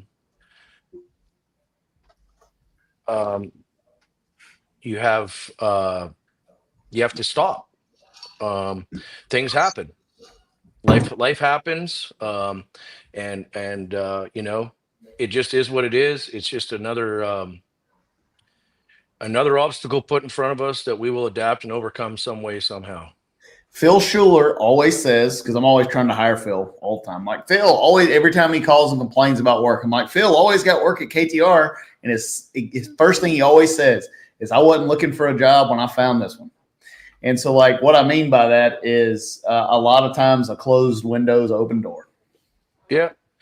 Yeah. And I mean, I really hope that the Sheik and the people of Bahrain come back to racing. I hope they come back with us. And if they don't, maybe they'll come back with Lyle or somebody else. I don't care as long as they come back to Pro Mod. You know, I love that class. I love our sport, and I just want to keep it healthy. Yeah, for sure. And I'm, you know, when you speak about being friends with all those guys, I still am. I miss Khalil. I miss Brahim. That's what he's called him. Brahim. And Adel and all the guys that run the track and racing over there, like, those are really good dudes. And racing is the international language. It is. Especially do you guys have potential candidates for sponsorship moving forward, Justin? Well, we've landed some new, like I've forged a new relationship with a company called Alliance Concrete Pumps. They, I think, are North America's largest concrete pumps manufacturer and supplier. So they've come on board and they're going to help us out. But you know, the type of sponsor we had, you know, Stevie's well aware, they're hard to replace. I still, yeah, it's a deal where it's, you know, the top level of professionalism. It's not an unlimited budget, but you kind of have something, you know what you got to do, you know, the product that they want you to deliver, you know how they want you to act. And it's kind of neat because lots of years we raced in 3 different countries. We race all throughout the US. We'd come to Canada for a race, then we'd fly our stuff over to Bahrain and go and race over there for, you know, anywhere from 3 to 6 races. So, you know, no matter what, we won't have that go to Bahrain and run 3 to 6 races, and we probably won't have the go to Canada deal either, right? Because it all takes money. So it's just a change, but it's okay. I was listening to your interview with TJ earlier, and I think you guys are, you know, he calls it an obsession or an addiction. I feel like drag racing is like, for me, is like kind of like a terminal disease, you know? That's a good way to put it. You know, so it's just, it is what it is. I mean, I've been involved in racing of some magnitude since I was 9 years old. So this won't stop me from racing. It might change what we race or how we race. I took 1 year off of racing in my adult life, and it was the worst year of my life. If you remove one of the key things that it takes to get you going in the morning, it's different, right? I mean, when I had my neck surgery and was out of the car for a year, that's one of the hardest years of my life. And it's not because I wasn't racing. It's because I couldn't race, right? It's because one of the things that I feel like I am as good or better than most folks at couldn't do. It's tough. Yeah. And for me, like two of the largest reasons I get up in the morning is, you know, overcome challenges of that day, but also go and pay down debt. So racing is just it's made more millionaires out of billionaires than any other sport in the world. Yep. That is a fact. Right. So it is just a debt. And everybody on this little show right now has all got the same terminal disease. It's just the way it is. Well, the going saying is, if you want to become a millionaire, start with 2. Yeah, that's right. To answer your question, Bobby Light, my best sponsor, Alan Abbey was great. KH gave me my professional start in racing. Sheikh Abdullah Bahrain one was great. I've been fortunate to be surrounded by a bunch of companies. Without a doubt, the Doug Cook and the Motion Raceworks family is so far the best sponsor I've ever had. It's to be able to race for people who want to win at all costs and are passionate about racing like you are. It's hard to find. If you be buddies with them and hang out with at a bar with them, whether they sponsor you or not, and it's more of a partnership than a sponsorship. That's Right. what partnership is what lasts. Justin, I want you to touch on that for a second because I'm going to be blunt here. Drag racing fans feel the way they feel about America and all the other things outside of it coming into it. But you touched on it earlier about their passion, like when you were with them and what they wanted to do and the caliber that they set of what you needed to do to be able to win these races and their motive for coming into here. Like forget the exit and what's happening here, kind of nix that right there of any other motives except wanting to come into a sport that they love and just do well. Mm-hmm. I think, the one thing that, like, my response to all that is like their number one issue when we started the conversation of the discontinuation of the sponsorship going forward. I will tell you the most admirable thing that Sheik said was, well, we can't hurt the team and we can't hurt the people. So what do I got to do to keep paying the people until you guys can figure things out? And I think that's real stand up. And I think that just goes back to it. I don't know that they were very rigid on expectations. They obviously want you to win, but more the thing, you wouldn't get a phone call of why did you have a bad light? You'd get a phone call, are you okay after you hit the wall? Yep. That's the type of people they are. Yep. Every once in a while, you could maybe get a conversation of like, well, what would it take to go a little bit faster? You might get that, but they're not motor heads as much as like, hey, we heard there's a new cylinder head. You ought to get that. It would be more about what could we do to make you a little better. Those would be the conversations. They're good people. Nothing, like I said, I have nothing negative to say. I mean, the sad but true part is I don't know if it's an end of an era for us or not. I just, it's just going to be a new obstacle for me and Khaled to adapt and overcome. Yeah. Go ahead. One thing that I want to really give Sheikh Abdullah and Bahrain credit for is when I was racing with them, I went over there and I told them, I said, here's the deal. You let me and K.A. Belushi race for you. I promise you a championship in 24 months. And we did. And then we got him another one. But not one time during all the failing in 17, the failing in 18, the failing in 21 and 22 was I ever chastised for not running well. When we crashed the car, I call them, I'm sorry, I crashed your car. Don't worry about that thing. It's a piece of crap car. Like, are you okay? And that is hard to find. Well, Yeah. I wanted that to be positive in a way of like what they believe in for the sport, like there was no ulterior motive. There was no nothing. Like I've met a lot of them and dealt with them. And then obviously being with you guys out there, what they've given to the sport and what they've enabled people like you to do has been great. And I think that they truly just love the sport and they want to see people do well. Yes. Yep. So anyways, I just wanted to come on here and just like clear the air and just make sure, because we did release the information today, and I just wanted to come on here and make sure that I thank them publicly, and also, put out there that we're looking for any help we can get. We will be in Gainesville. We are not entered yet, but the bottle drive and the burger and beer night, at the tavern And hasn't the happened. $5 KTR title sponsorship will. Yeah. So, and then once I get that 50 grand from MacFab, we'll enter the races. If I come with that 50 grand, it's going to get me to 2 races this year. I can tell you that. Yeah. So we're all in it together. We understand the pain and suffering, and that's all. Awesome. And I hope that Bahrain 1 remains and or stays and or comes back to racing. We want to keep all the partners that have invested so much in the sport invested. Yeah. That's my number one thing. Like my hope and dream is that they will come back in some capacity. Awesome. You know, they're huge motorsports enthusiasts. Don't forget, I mean, the country has a Formula One track and a drag strip and all the stuff they got going on. And I don't know who, but I know that they own a McLaren Formula One team, and Sheik's son is driving the cars right underneath Formula One. Like they're well invested. I just think that commitments and priorities are not the same right now.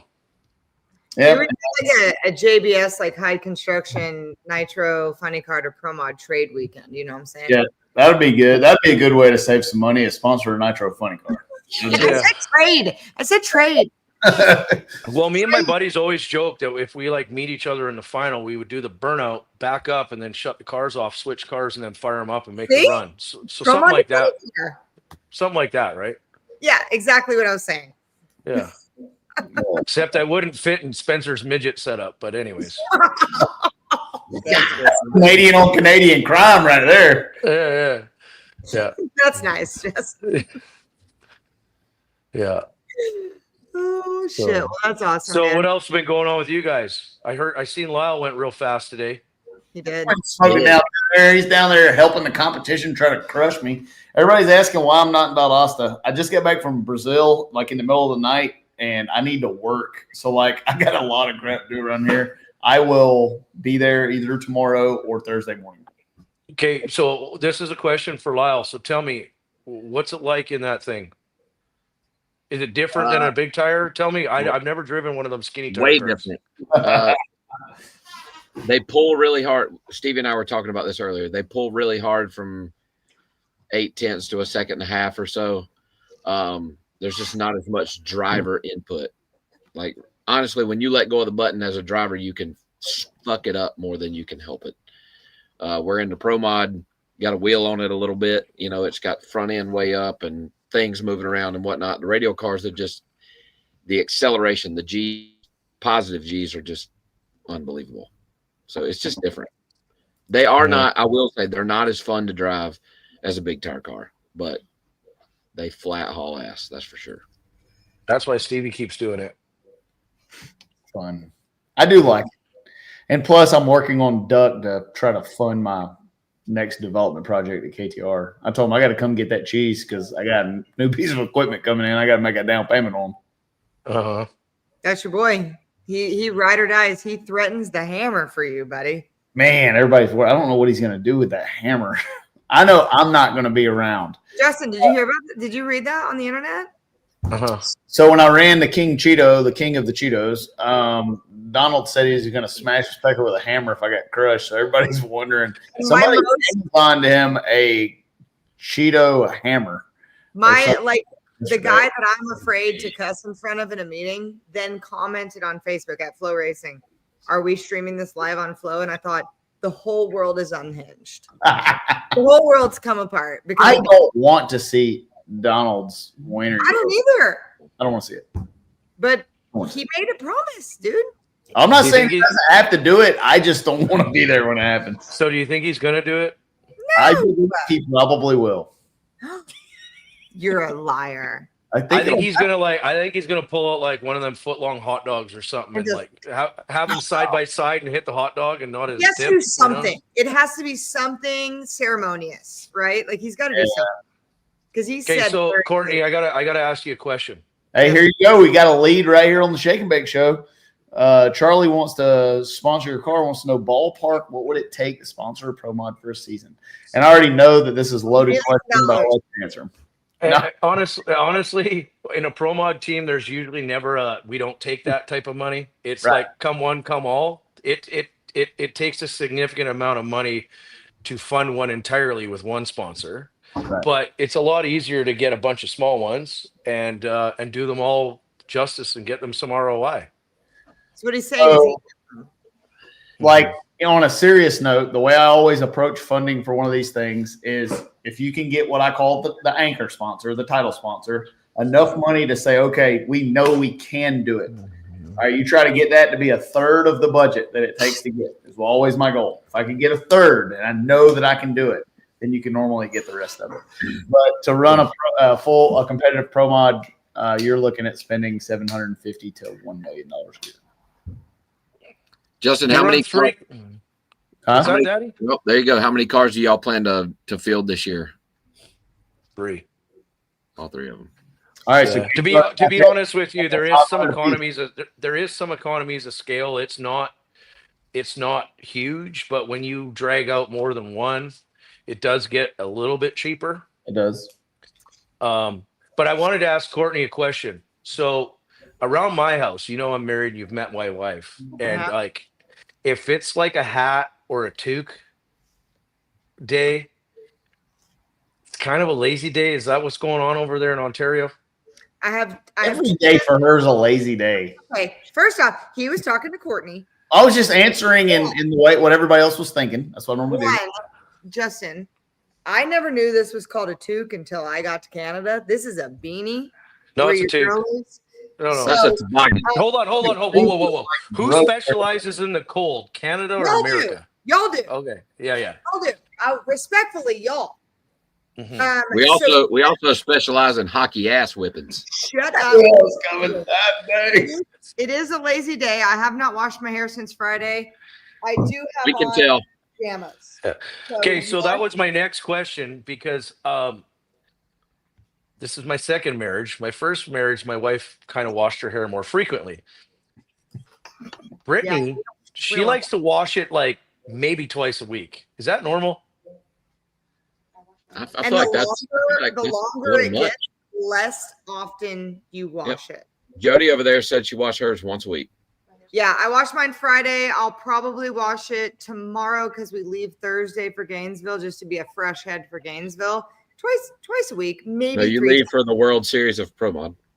No, we're going to get Spencer licensed in a funny car first. We leave Thursday to go get Spencer licensed in Gainesville. Don't make that face. It's ugly on you. We leave Thursday for that. And then I will rewash my hair for the World Series of Pro Mod. I would be a bad chick. Justin, I do appreciate that though. You picked up on it. I have met your wife. She's a very pretty gal. She has her shit in line. So yes, you're correct. Is the second marriage easier? Well, you tell me, Spencer. You're on him second. He's working his way there. Asking for a friend.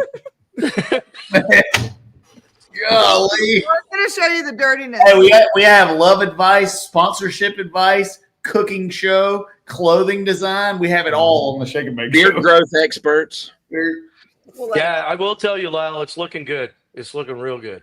Thank you. Yeah.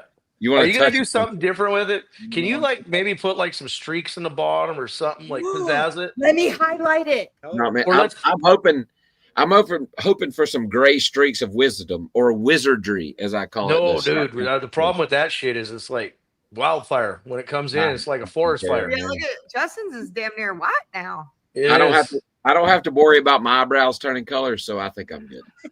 Yeah. But okay, what about if I bring my daughter and they like bring their little bead set and they make little braids and they stick like the Mexican deal? I want to know if anybody else believes that Lyle Barnett would look like Captain Jack Sparrow if he would braid his beard. Oh, 1,000%. Molly, for the next show, I need a side-by-side comparison of Jack Sparrow. This is not for braiding. Your daughters have been hired by the Shake and Bake Show to annihilate Lyle's beard. I want your beard, and I need you to get you like a pirate hat. Well, what I'll do is I'll show up with like a 24-pack of Yingling, and after about 12 of them, I'll get them started. See, Lyle, you have need a a 24-pack of Yingling and a pocket full of cash, and anything can happen, brother. You have a son. You don't understand the rest of the world, but let Justin introduce you to it. Yeah. Well, Lyle will tell you, I've been talking to him about that little girl that he needs to have. I agree. I keep getting refused. No, because he'd get paid back for everything he ever did. That's very true. It is. It is. Yeah. But consider your daughters hired from the Shake and Bake community. That's fine. They work for cheap. We need a 2/3. But they do good work. Turns out Stevie and I are 2 of the thirds, so you're fine. Yeah, he's kind of outvoted. Hour here. Yeah. Okay, guys. Well, I'm sure you got lots to talk about, eh? Yep. You have to World Series it here for a minute. What? Okay. We have to World Series and lights out. Yeah, we're gonna smoke through it. We're gonna smoke through it. Like Justin, thank you for coming on, brother. You got anything else? Anybody else you need to plug? You want to thank KTR for title sponsorship for Gainesville? Anything like that? No, I do have a healthy list of sponsors that I would like to mention. Yep. As I told you guys, we got Alliance Concrete Pumps coming on. These are the sponsors that will help us get to Gainesville. Let's fire it off. Okay, we got TD Steel. I got Tonelli Tires. Obviously, we still have NGK Spark Plugs, Reliable Tube. My homeboy Shane Molinari at S&T Truck Repair. Goodyear Tires. Stevie, I'm still upset with you. You took them off. Well, it cost me my entire reputation. So, got Titanium Auto Group, Rad Torque, New Line Hose and Fittings, LAT, of course, and my homeboy Adam at PRS, and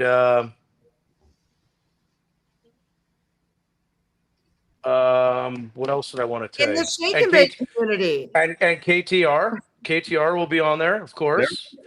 And also, I will say this: there's a lot of gold level sponsor members that sponsor our Pro Mod Association, and their stickers will be plastered all over our car. And in all honesty, we wouldn't be able to run if we didn't have them either. So it takes a real village to do all this stuff, and we're grateful for every part of it. And I'm grateful for you guys letting me come on your show tonight and just put something out there. I just want to put the rumors to bed. Nothing bad happened. We're all friends. I can call anybody. I can fly to Bahrain, go off the plane and not get mugged. Everything's cool. We have no issues. And I can't wait to see everybody at Gainesville. Looking forward to it, my man. Okay. And Courtney, since we've been bugging Lyle, when's Spencer going to be a girl dad? Oh, listen, we got a lot of shit to work out before then. Also, I'm like 100. We're just practicing. Yeah, I'm 100. All right, it's gonna take some time, some medicine, some money. Okay, but I will tell you one fun fact that nobody knows. My mom was 39 years old when she had me. So, and that was a I better hurry the fuck up. Yeah. So Yeah, I have a girl that I deadline, graduated. I have a girl that I graduated with that had a kid about 6 months ago, and I'm 44. Jeez. Well, yeah. So it's possible. time, medicine, and money. Yeah. Okay. So also looking for sponsors. So thanks, JBS, for sponsoring my fertility. Yeah. It's not that bad. That good old fresh Canadian air will help too. I listen. I'm here. I'm wearing the friggin' toque, as you call That's it. because y'all are snowed in for 6 months a year. There's nothing else to do. True. It really is. And when get hammered. And when the power goes out, that's when all the babies are made. Well, then let the storm begin, I guess. All right, guys. Okay, guys. Appreciate you, Have a good JB. night. Thanks, Take care. Jess. Oh, comment up there. 1,000 people in the chat, but only 259 people have hit the like button. Fuck. Like and subscribe and all the crap that you're supposed to do. Click on that bell icon. That way, anytime we do anything stupid, you'll get notified. All right, we have a whole lot of talk about, and we are running late. So I'm going to 15 minutes. do it. All right, let's see. We got that. We got you're doing this. Lyle loves fajitas. Speaking of that, we got William Brown is going to run NHRA Pro Mod. We got a bunch of new faces in NHRA Pro Mod this year. I'm excited about that. Breaking news. What do y'all think about that? I think that's badass. That's cool. That girl is the real deal. That's cool. And what I like is Caps obviously branching out, doing his own thing, taking 2 years and then announcing the growth of something like that. Like that's forget Maddie, which is cool. Forget Ron, that's cool. But for a new team to be announcing growth in advance like that is a big deal. And that's cool. That is very cool. Very, very good for our sport. Maddie's the best. What else we got coming on? Oh, okay. We got to make some picks. We're going to do this in 15 minutes. First of all, let's get to the first of the deal is Radial Tire Racing, which is now. It's like happening right now. So lights out 747,652. 1,085 is what I'm calling it. And Molly, this is where we start our lights out clip for the evening. Oh, I have a lights out. I do have a lights out recap 2024. Let's play it.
With James Bond's brother, Jeffrey Barker driving, another JB.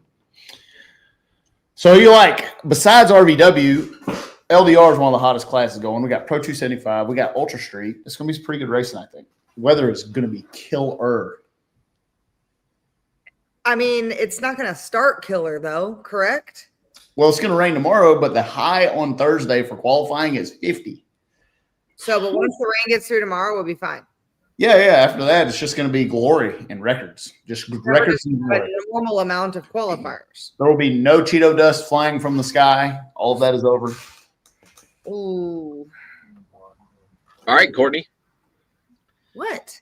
Make your picks. Let's go. I've never picked when it comes to the duck races. That's because you don't know shit about it. Lyle. And do you know what? I actually wrote an article today about it on Flow, and I tried to fully understand, and I tried to get an entry list, and there is not a set entry list of this event.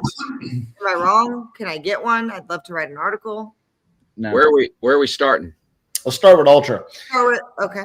We're bringing the newly minted Little Buick Jackson Henderson. We're going to make nitrous great again in Ultra. Farmer Chad? Jackson Henderson is going to win Ultra Street. Lyle, do you think Farmer Chad's going to win? Jackson. That's his son. That's his son, the Little Buick. Okay. We got many different generations of Buicks. Don't shake your head, Lyle. Got to use that. That's cerebral cortex. Yeah. I can get you every time. So I don't know if they've reeled in any. He tried to help me silently. Bless his heart, he couldn't do it. I don't know if they've reeled in any of the loophole racers that's got all them cars that run as fast as they do in Ultra, but if they do, in the air that we're in, the nitro car could run pretty good.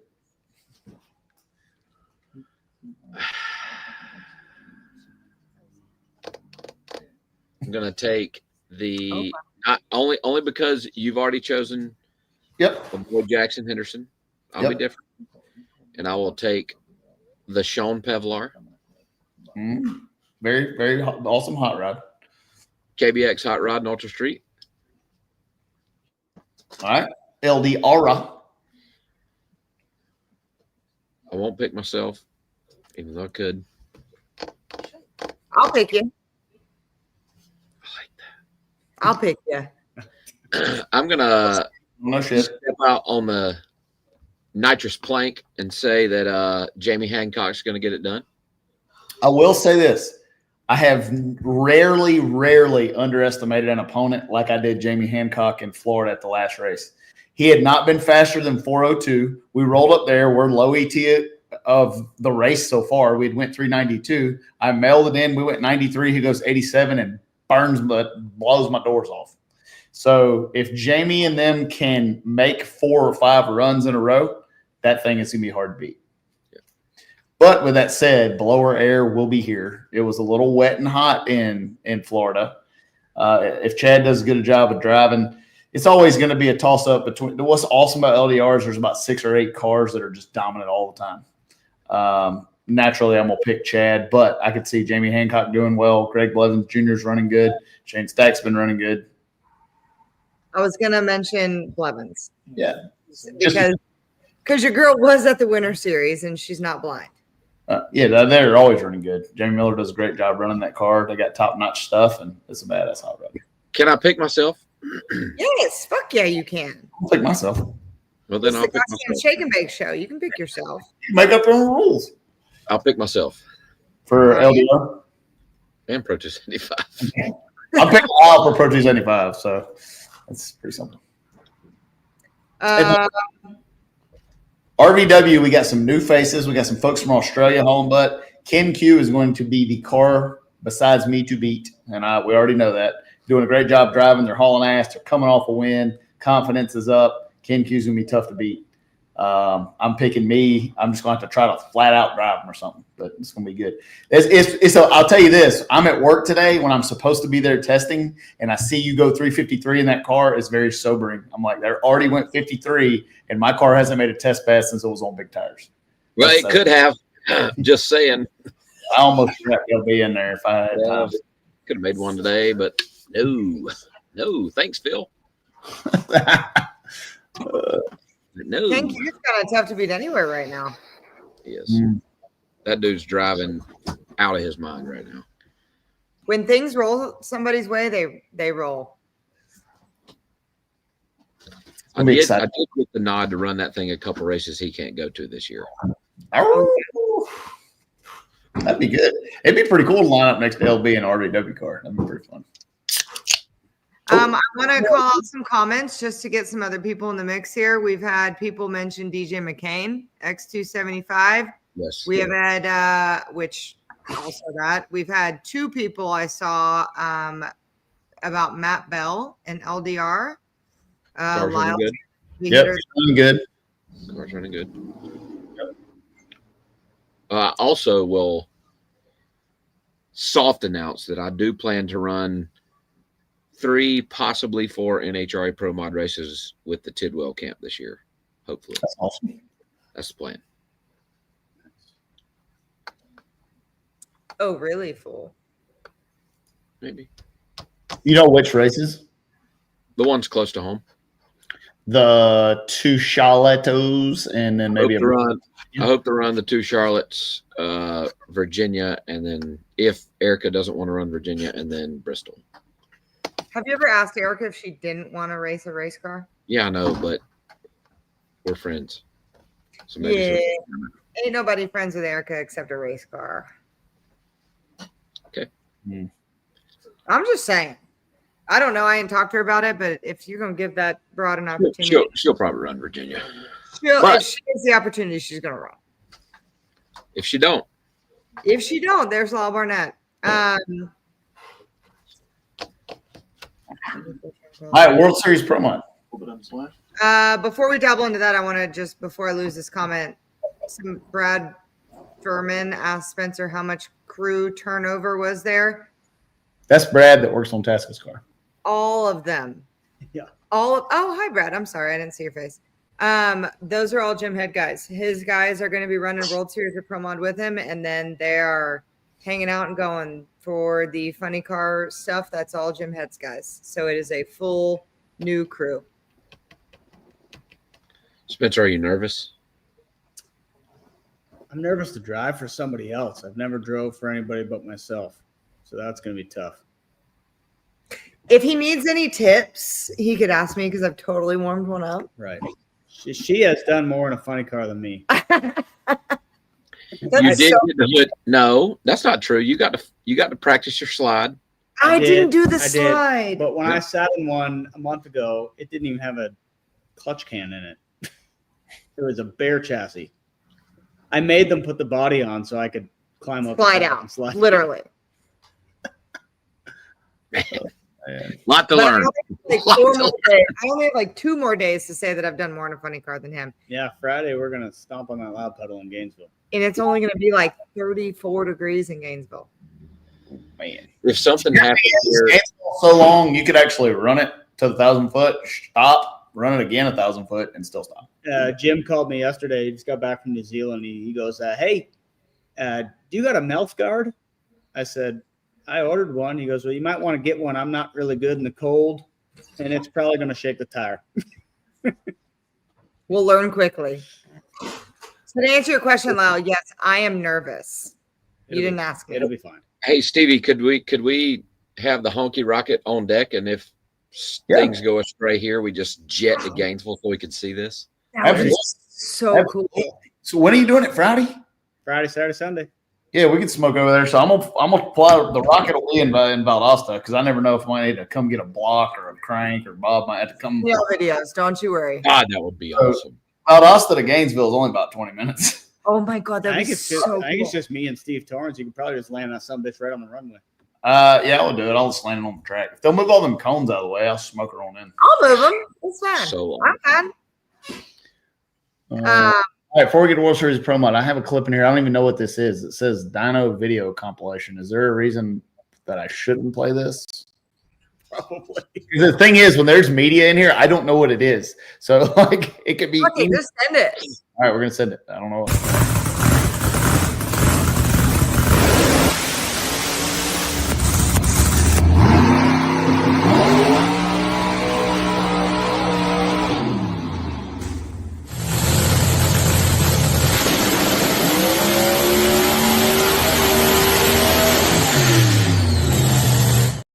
That last one sounded so good. You hear that charger? So cool, all of them. Yeah. I had a lot of fun with Jackson Henderson's car on the dyno. We learned a lot of that thing. It's pretty good. You know, I will be in the sand trap with my rake because it's my favorite human going down there. So someone posted in comments in Canada, or do rakes have metric teeth, or is it like good? I don't know. Molly, not rakes. Yeah, dark. Okay, all right. Let's get to. I think I got everything on my list. Look at that, bang! All right, let's get to World Series of Pro Mod. We got a few minutes. All right, Okay. huge race, last in the Winter Series, 1.5 points, big money. What's the purse on this deal? Like $150? Yes. $150, 25 extra for winning the championship. Okay, I feel like there are literally 30 or 40 cars that can win this race. There's going to be a lot entered. I feel like There's anybody. 80 cars entered. Okay, so out of that, how many cars do you think can win? 25. I was going to say 18. I bet there's 30 or 40 that can win. Yeah. All right, this is going to be a change for the last 2 races. We've had killer conditions the last 2 races. It's going to be hot next week in Florida.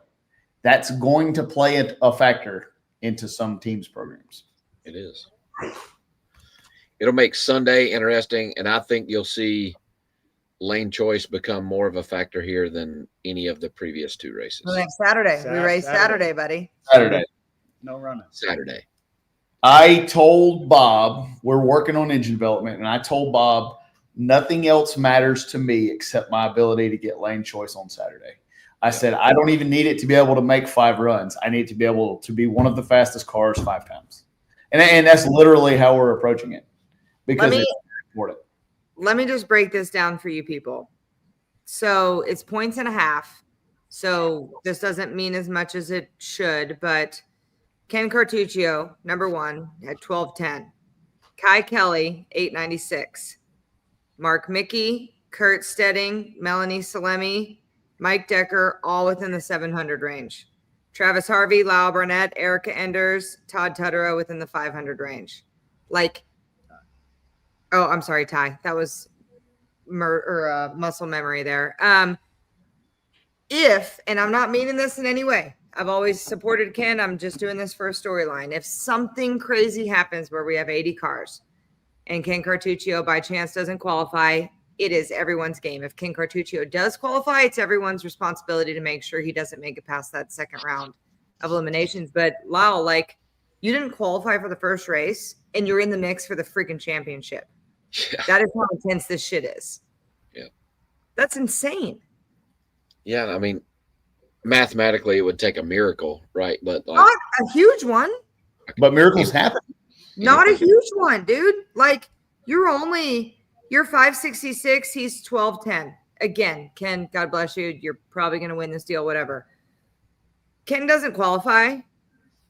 Kai qualifies in the 2030 range. Mark Mickey, whatever happens. Like, all you have to do is qualify and have the day you had the other day. You win it. All you got to do is There's win. only one thing that we are sure of. There's only one guarantee, and that is that a turbo car will qualify number one again. That is the only guarantee that there is in the race. Other than that, it's going to be up for grabs. Totally up for grabs. And with points and a half, it's do any of you disagree with that comment? No. Everybody's going to yell at me.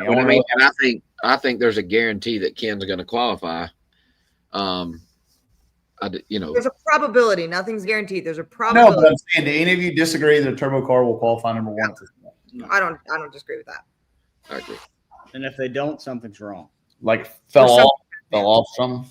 Something happened. Pro Chargers are going to pick up a bit. They got some weight. And the air's coming to them. Yeah. I'm surprised they didn't put 25 pounds on the screw just cause.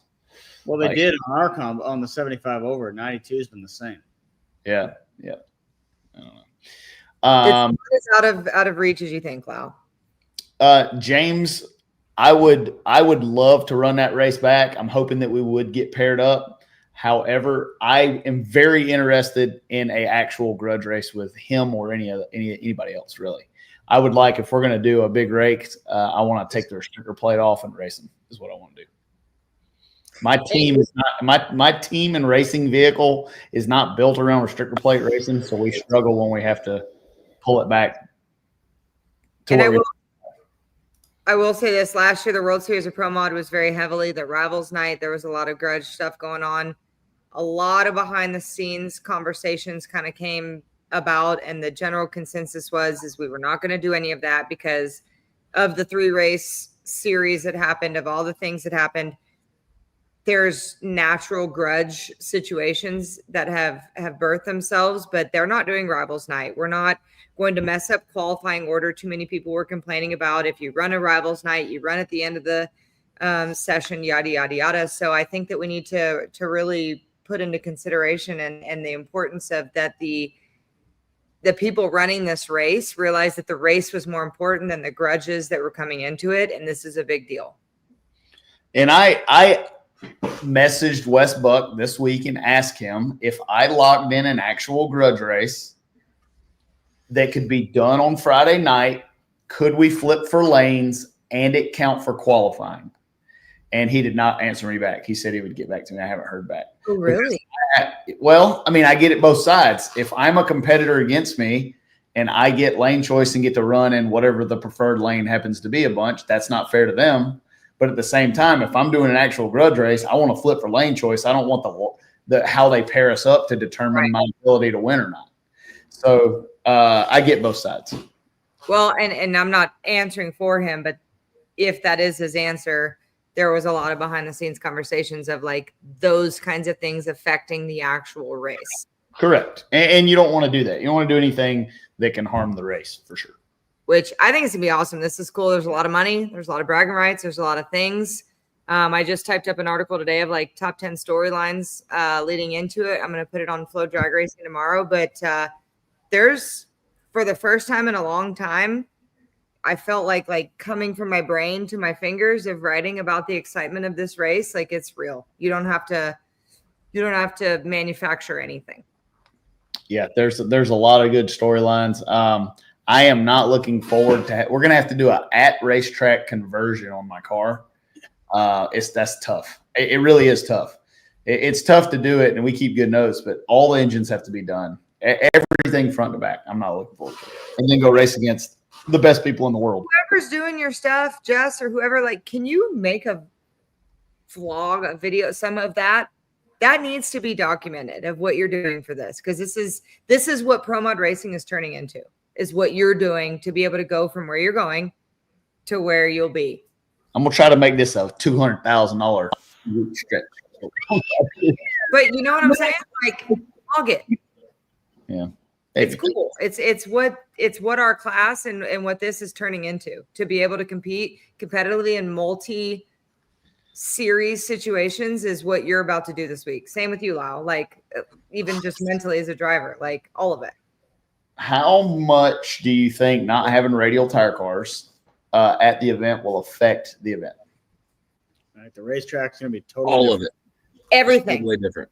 And that's nothing against the radial tires. It's nothing against the show that's put on. It's about the racetrack and the structure of the other classes. It's going to be smoother. It's going to be good.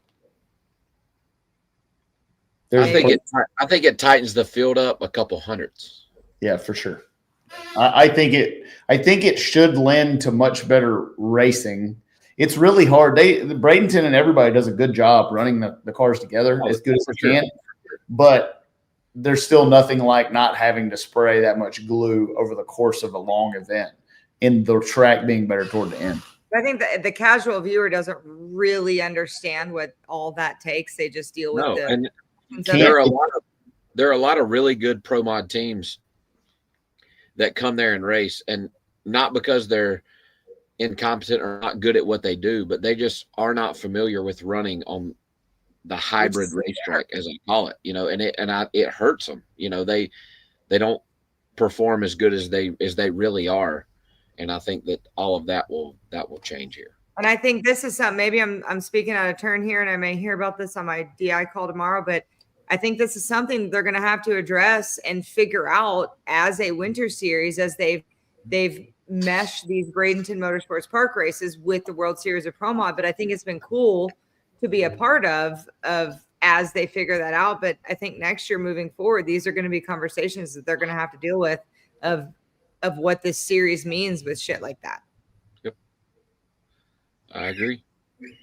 But I don't know what the fuck I'm talking about. I think that's already figured out. I mean, it may be, but it's something that it may have been addressed, but they weren't able to execute it for this part of the series that we've all been able to see and witness. And it may be easier to adapt with whatever the decisions that they come across for the next one, because we had to live it.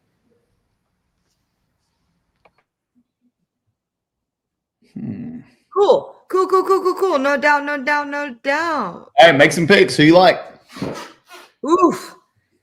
The last time I made a pick, every race that I've made a pick for this, they end up drawing Spencer Hyde in the first or second round of competition here. So I'm going to go on a limb here and say, y'all can talk all the shit you want. For Pro Mod, I'm picking Spencer Hyde as his exit into funny car racing and become the first winner to win the World Series of Pro Mod twice. That's not talking shit. That's a good pick. It's a good pick. And Savage, the whole team's got something to prove here with exiting the way they're going to exit. So I'm going Spencer Hyde. And Eric Anders told me today, I would buy a runner-up to Spencer Hyde leaving right now. So Eric Anders runner-up. Lyle and Stevie, y'all are semi. Sorry. Love you. I'm taking that Motion Raceworks, Rive Sensors, and TBM brakes and Fluid Works. Shout out 3. Here we go. All the way, baby. Doing it. I'm not even picking nobody for me. I'm just picking me. I'm going to take myself this is fresh off some momentum.